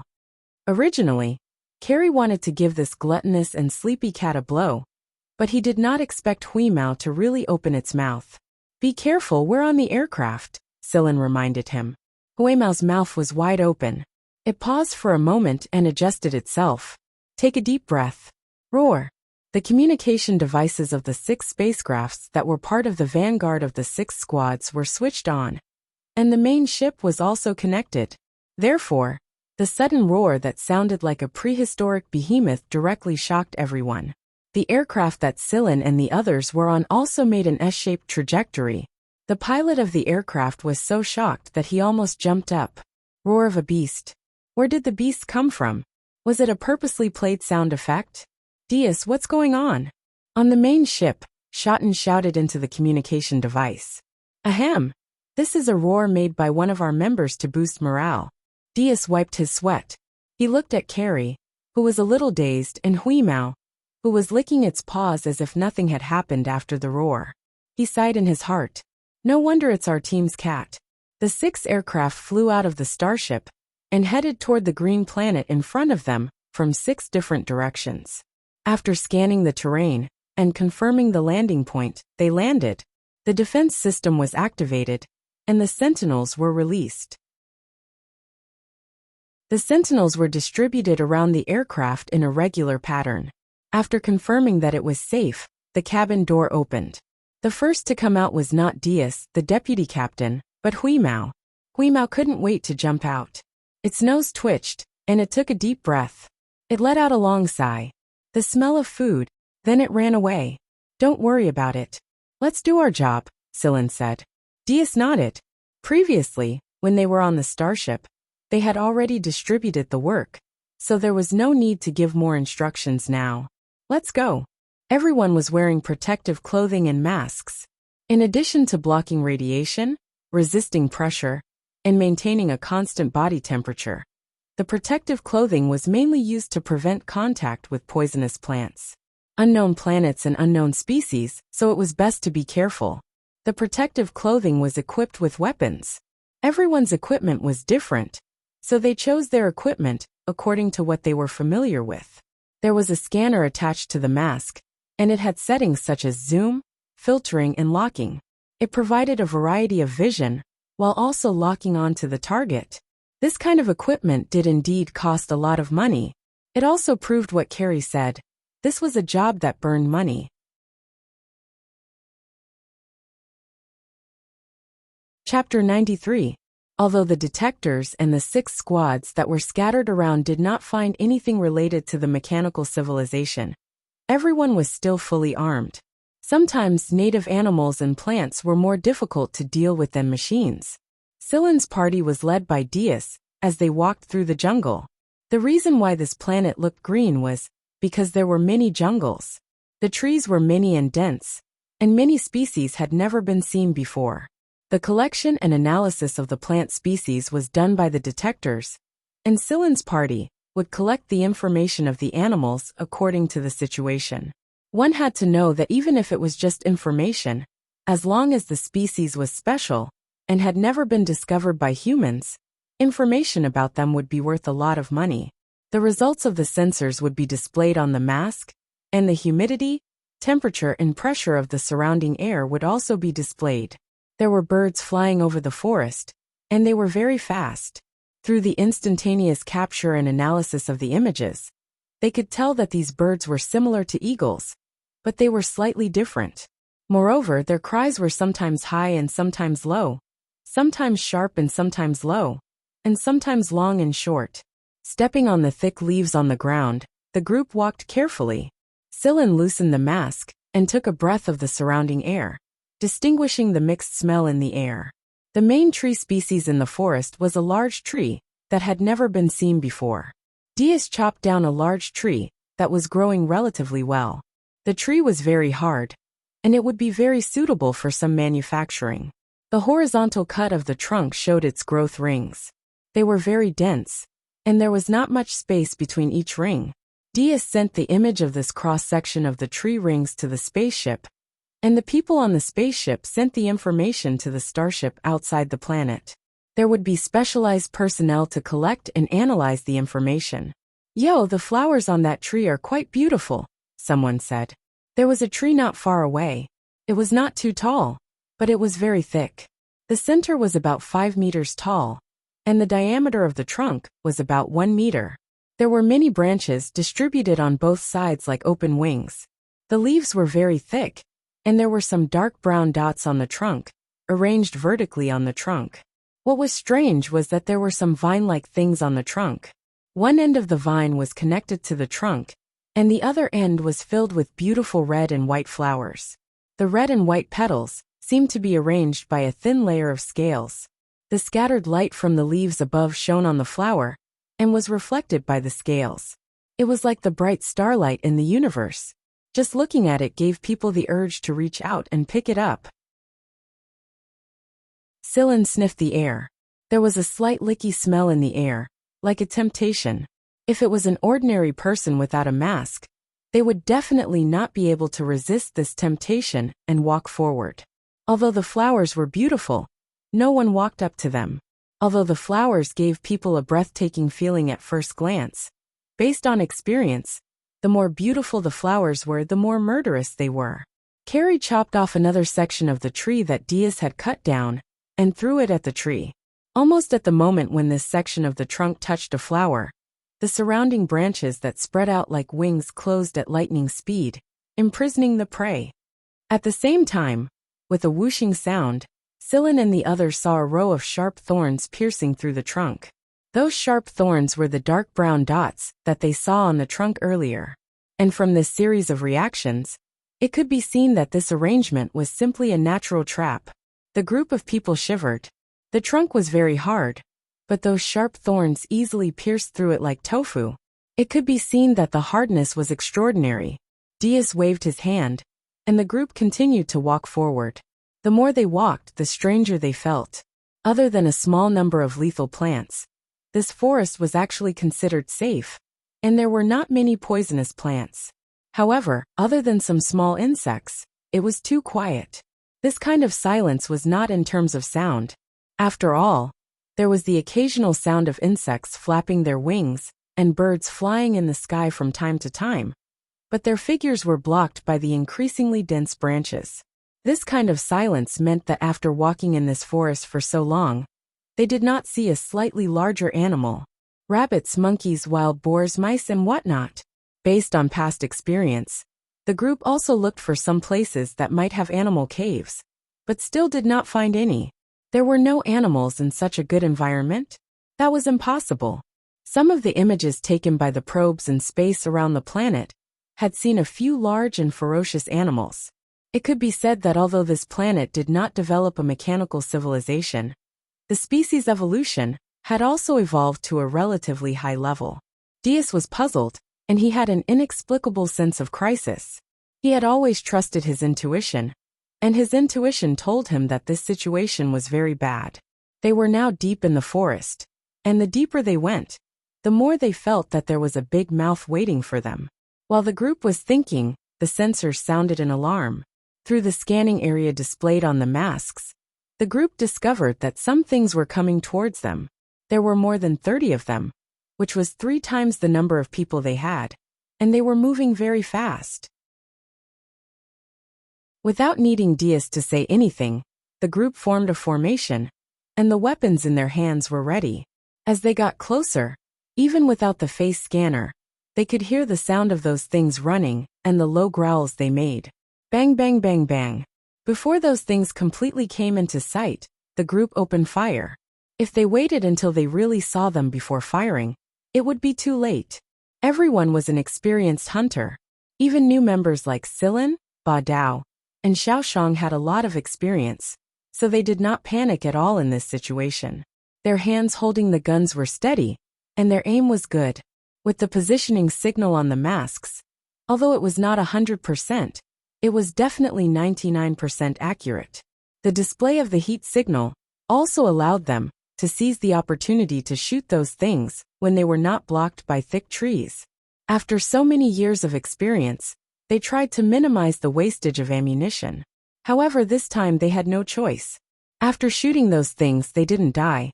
Although there was a moment of pause, they were still full of momentum. It seemed like they wouldn't give up until their last breath. Diaz calculated that it would take about 5 bullets to kill one of them. He was sure that he had hit the heads of those things every time, but they did not die. They would only stop after the 4th or 5th bullet.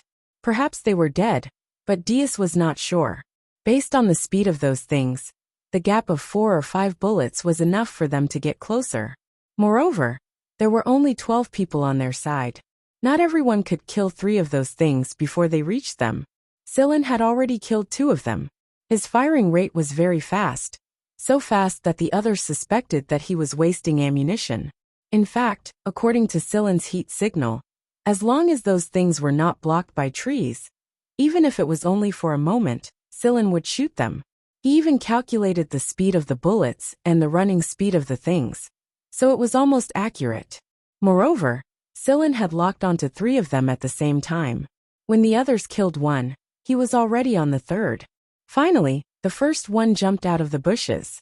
Silin and Xiaoshang shot it almost at the same time. Probably because it had been shot before, it was shot twice more before it fell to the ground. Diaz did not have the time to take a closer look at these things. With just a quick glance, he knew why these guys were so resistant.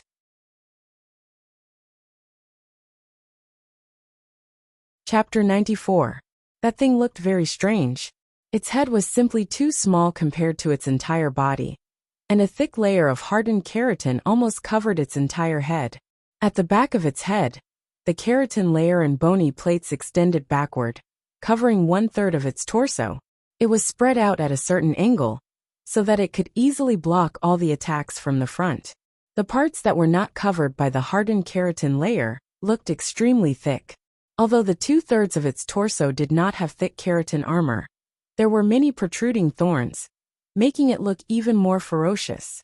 Their legs were thick and short, and the soles of their feet were shaped like hooves.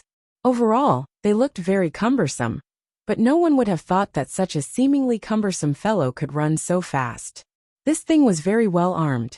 Some people had once said that small animals had low intelligence.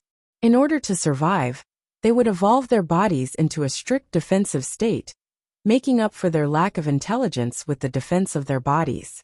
Silin did not know if these things had high intelligence, but even if they were not, they were definitely not idiots. When they attacked, they aimed their heads at the enemy and attacked in a straight line. They tried not to expose the parts of their torso that were not covered by the hardened keratin layer. Although it was only a short glance, everyone had their thoughts. After all, they were veterans, so there was no need to say much. They adjusted their angles and continued to shoot. This time, the focus was on their legs. If they were accurate, one bullet would be able to make them lose their ability to move. In fact, it was not a bad idea to shoot their limbs, but the bushes and some dense grass in the forest covered their thick and short limbs very well. Even the heat sensor might not be able to accurately sense them all the time. Fortunately, there were only about 30 of them. If there were more, they would have to fight in close combat. When they finally got rid of these guys, Everyone let out a temporary sigh of relief. However, they did not dare to relax too much. Temporary peace did not mean temporary safety. A few people walked over and shot the ones that were still breathing. Diaz walked towards the closest one. This one was the closest to them, so it was also the one that suffered the most. Looking at the thick keratin covering that thing's head, Diaz fired a shot. Seeing the effect of this shot, everyone was speechless. Based on the gun in his hand, a single shot was enough to leave a huge hole in the chest of those polar bears. But when it hit this thing, it only took off a piece of its skin. If he shot the same spot a second time, he would be able to penetrate the skin, but he didn't know how deep it would go and how much damage it would cause. After all, when it was alive and in a state of attack, the tension of its muscles was different. Perhaps it had some life-saving skills. If there's another wave of these things, we might have to use armor-piercing bullets, someone sighed. Micro-armor-piercing bullets were not used to deal with armored vehicles or some armed aircraft. Instead, they were specifically used to deal with creatures covered in armor, including humans and some other creatures. However, everyone had a limited number of armor-piercing bullets, so they hadn't used them before. I really didn't think that there would be such well-armed creatures on this planet. That hardened stratum corneum and bony plates are way too hard. If these things were as dense as rats. Carrie didn't finish his sentence, but everyone shuddered at the thought. How terrifying. As Carrie spoke, the detector sounded an alarm again. This time, it sounded very urgent. This alarm meant that a foreign life form was approaching. It was the same as the previous alarm, but the previous alarm didn't sound this urgent. What's going on? Someone said. Everyone entered a state of high alert. But not long after, black bugs the size of a fist burrowed out of the ground. These bugs crawled out of the places where the dead creatures were lying. The black bugs burrowed into the wounds of the horny creatures. Not long after, a large number of black bugs wrapped around the creatures, and then the pile of creatures shrank at a speed visible to the naked eye. When these bugs finished eating and burrowed back into the ground, all that was left was a layer of stratum corneum and bone. These were the forest's cleaners. As long as any animal died, they would burrow out of the ground and eat the dead animal. Then, they would return to the ground and hibernate, waiting for the next feast. Carrie let out a long sigh of relief. That scared me. As soon as he said that, the alarm sounded again. This time it wasn't urgent, but that didn't mean it would be easy. Fuck. There's no end to it. Carrie said angrily. Sillin frowned. He had just heard the sound of a bird. Although it wasn't loud, probably from a distance, and it was short, it was definitely the kind of bird he had seen before. It's a snake. Damn, these snakes can change color. Through the scanning, the mask revealed the true appearance of the newcomers. It was difficult to accurately spot these snakes with the naked eye. Snakes were temperature-changing creatures, different from the heat signals released by the horny creatures. But the scanning device still displayed them perfectly on the mask, so everyone could know the specific location of these snakes. Fuck, why are there so many snakes? I didn't see a single one before. Why did so many suddenly appear? That's right, why. Everyone was puzzled, but while they were puzzled, they still had to deal with it. Since it was just snakes, there was no need to retreat. Don't use the flamethrower. Use ultra-low temperature condensation, Diaz said. Got it. Everyone took out a tube-shaped object. When the snakes came within 15 meters of them, they pressed the button on the tube, and white mist sprayed out. When the snakes came into contact with the white mist, they instantly hardened and froze. If the snakes behind wanted to come over, they could only go around the frozen snakes in front. Because even if they hadn't come into contact with the frozen snakes, the previously active snakes couldn't take it anymore. The temperature was too low. With the ultra-low temperature condensation, it didn't take much effort for the group to freeze the snakes. After the snakes were frozen, they smashed them with telescopic sticks.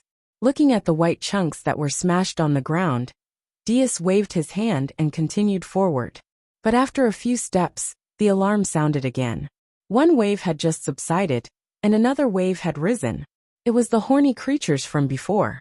But this time, there were more of them, no less than 100. Carrie looked at the miniature submachine gun he was carrying inside. The bullets of the submachine gun were really useless against these creatures. It was better to change to armor-piercing bullets.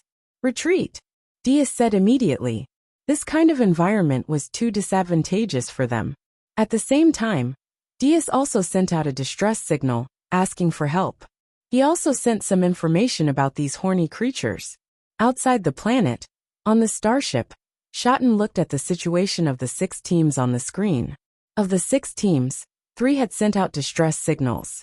Shotten estimated that the remaining 3 teams wouldn't have it easy either. It was only a matter of time before they called for help. Second team, get ready. After giving a few instructions to the people beside him, Shotten took his equipment and went to support the second team.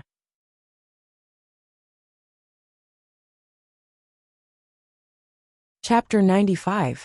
In the forest, Diaz opened the subspace container in his hand and took out the ammo inside for everyone to replenish.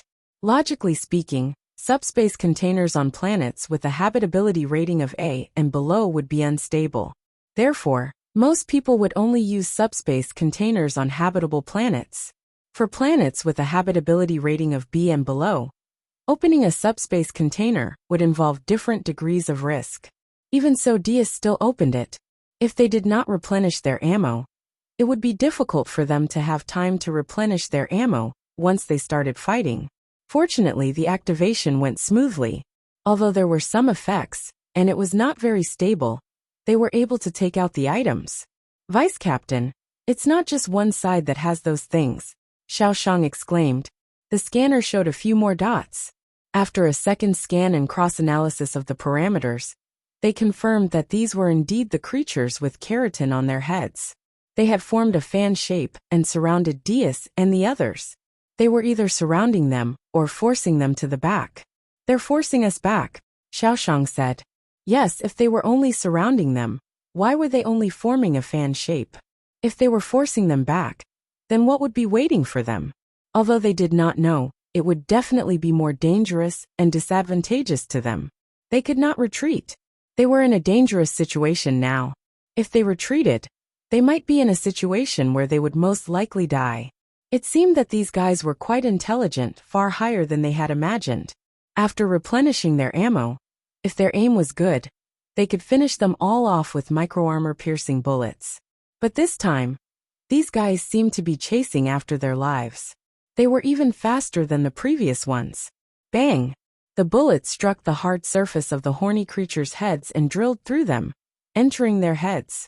Killing one with one shot was indeed a lot easier. However, there were too many of them, and the distance between the two sides was still shrinking. Even though there were only 12 of them, they still had a certain level of confidence in facing those guys with no less than 300. At least the situation was not too bad. Just as they had this thought, the alarm sounded.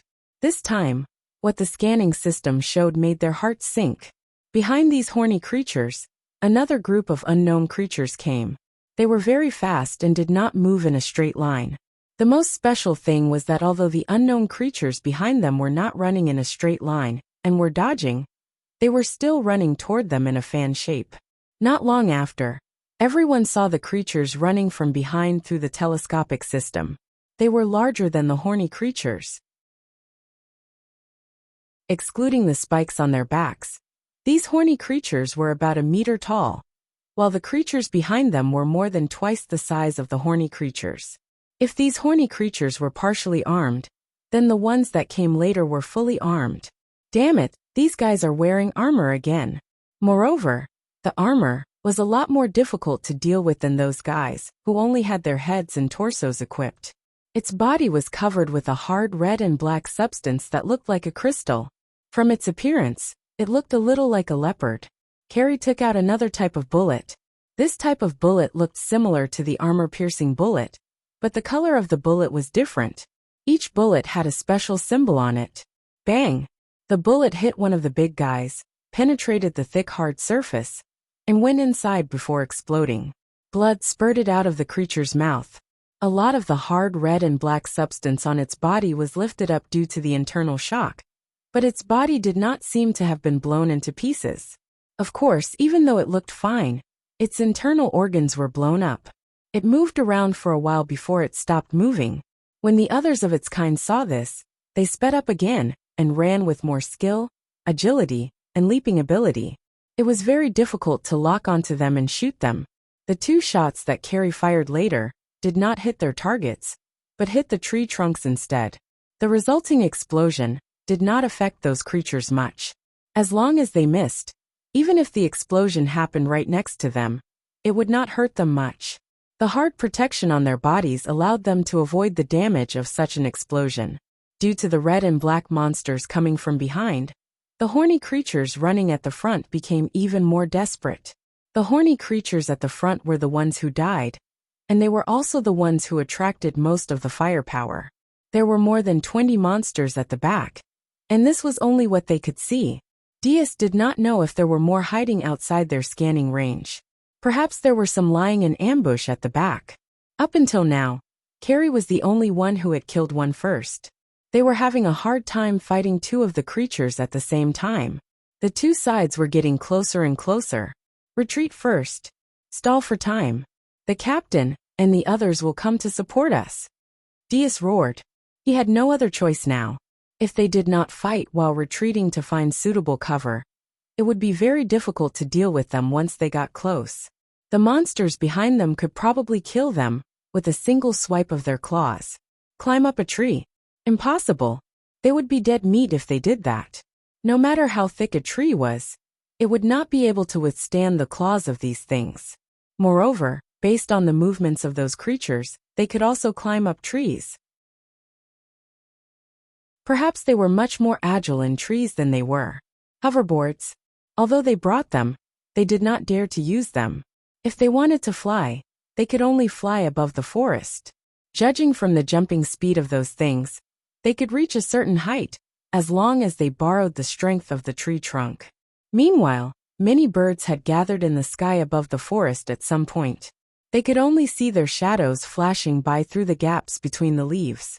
However, everyone knew that as soon as they went up, they would become the target of a multitude of attacks. In the air, humans were not as agile as those big birds, so they would only die even faster.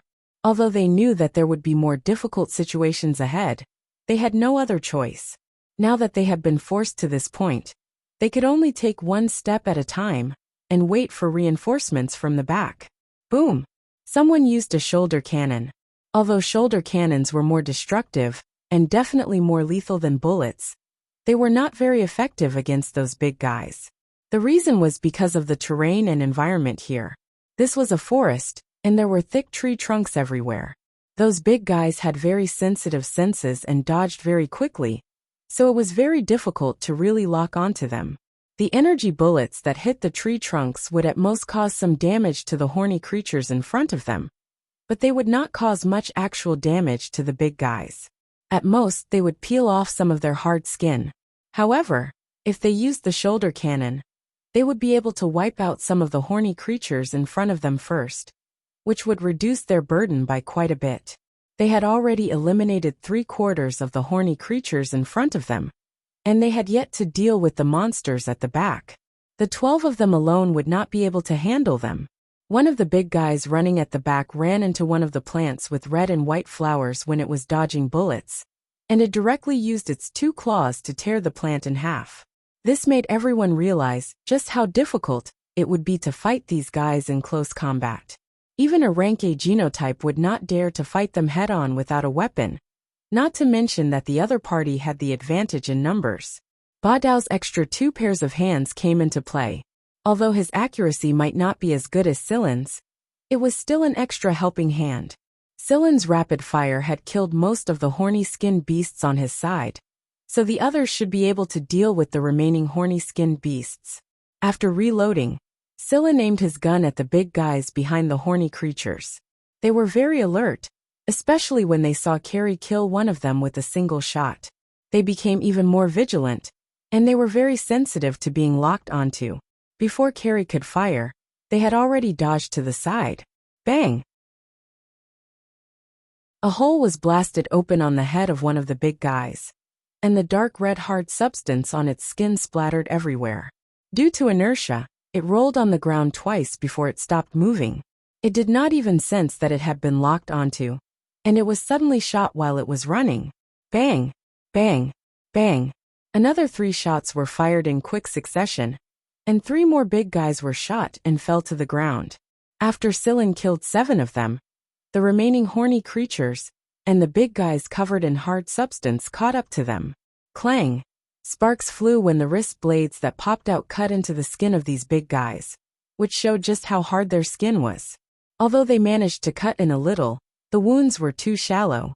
Unless they were all cut in the same spot, they would not be able to do much damage even if they were torn apart. Extremely low temperature condensation and flames were not very effective against them, and their surface defense was too good. Fortunately, Sillin had taken care of 7 of them, and together with the one that Carrie had taken care of first, there were still 15 left. The horny skin beasts did not stop there. Instead, they continued to run, so the group only had to face these 15 big guys. Although they were wearing protective suits, the group's dodging speed was still very fast, and they were looking for points of attack as they dodged. Perhaps they knew that Sillin posed the greatest threat to them, so 3 of them attacked Sillin. Using the recoil from the wrist blades hitting their bodies, Sillin jumped up and fired a shot into the mouth of one of the big guys that was pouncing at him. The impact from the bullet's explosion lifted countless small pieces off its hard surface, and dark red blood and internal organ fragments also sprayed out of its mouth. After that shot, Sillin did not stop. He dodged the one that was coming at him from behind, stepped on the tree trunk with his foot, twisted his body, and quickly jumped up to dodge. Then he fired another shot at the one that was pouncing at him from the side. This series of attacks was extremely fast. Even Diaz would have a hard time doing this while wearing protective suits. The big guy that was pouncing at him had already leaped off the ground, so it could not dodge instantly, and was shot directly. He put away his wrist blades, and at the same time, 3 small hooks popped out and hooked onto the thick tree trunk next to him. He turned around along the trunk and fired another shot at the one that was about to make a move. Diaz, who was fighting a big guy, roared in his heart, "I haven't even taken care of one, and that kid has already taken care of 3. After taking care of 3, Sillin found an opening and helped Xiaoshang take care of 1. That big guy's mistake was that it should not have sent Xiaoshang flying at that moment, giving Sillin the opportunity to take care of it. If the 2 of them were too close, it would not have been easy to shoot. "Sillin, go help Carrie. There are 2 attacking him." Xiaoshang roared. They thought that Carrie was the first to kill one, so the big guys classified Carrie and Sillin as dangerous. The most threatening one was Sillin, so they sent out 3 of them, followed by Carrie. So 2 of them went to deal with Carrie, and the remaining one was a one-on-one. Carrie, that guy was pushed too hard by 2 of them, so he should have retreated a little further than everyone else, but he should not have retreated beyond the range of the scanner, right? In terms of flexibility, Carrie was not as good as Sillin, so the only thing he could do was to prevent the 2 from attacking him from the front and back. However, this guy could not have retreated so far that he could not even see his shadow, right? You're tuning in to the Li Mei's Wuxia Whispers YouTube channel. We're so grateful for your support, and don't forget to subscribe to join us on this incredible journey through captivating stories. Your generosity through donations truly makes a world of difference, as it's the primary source of revenue that allows me to expand and enhance this channel for you. Thank you from the bottom of my heart for being a part of this adventure.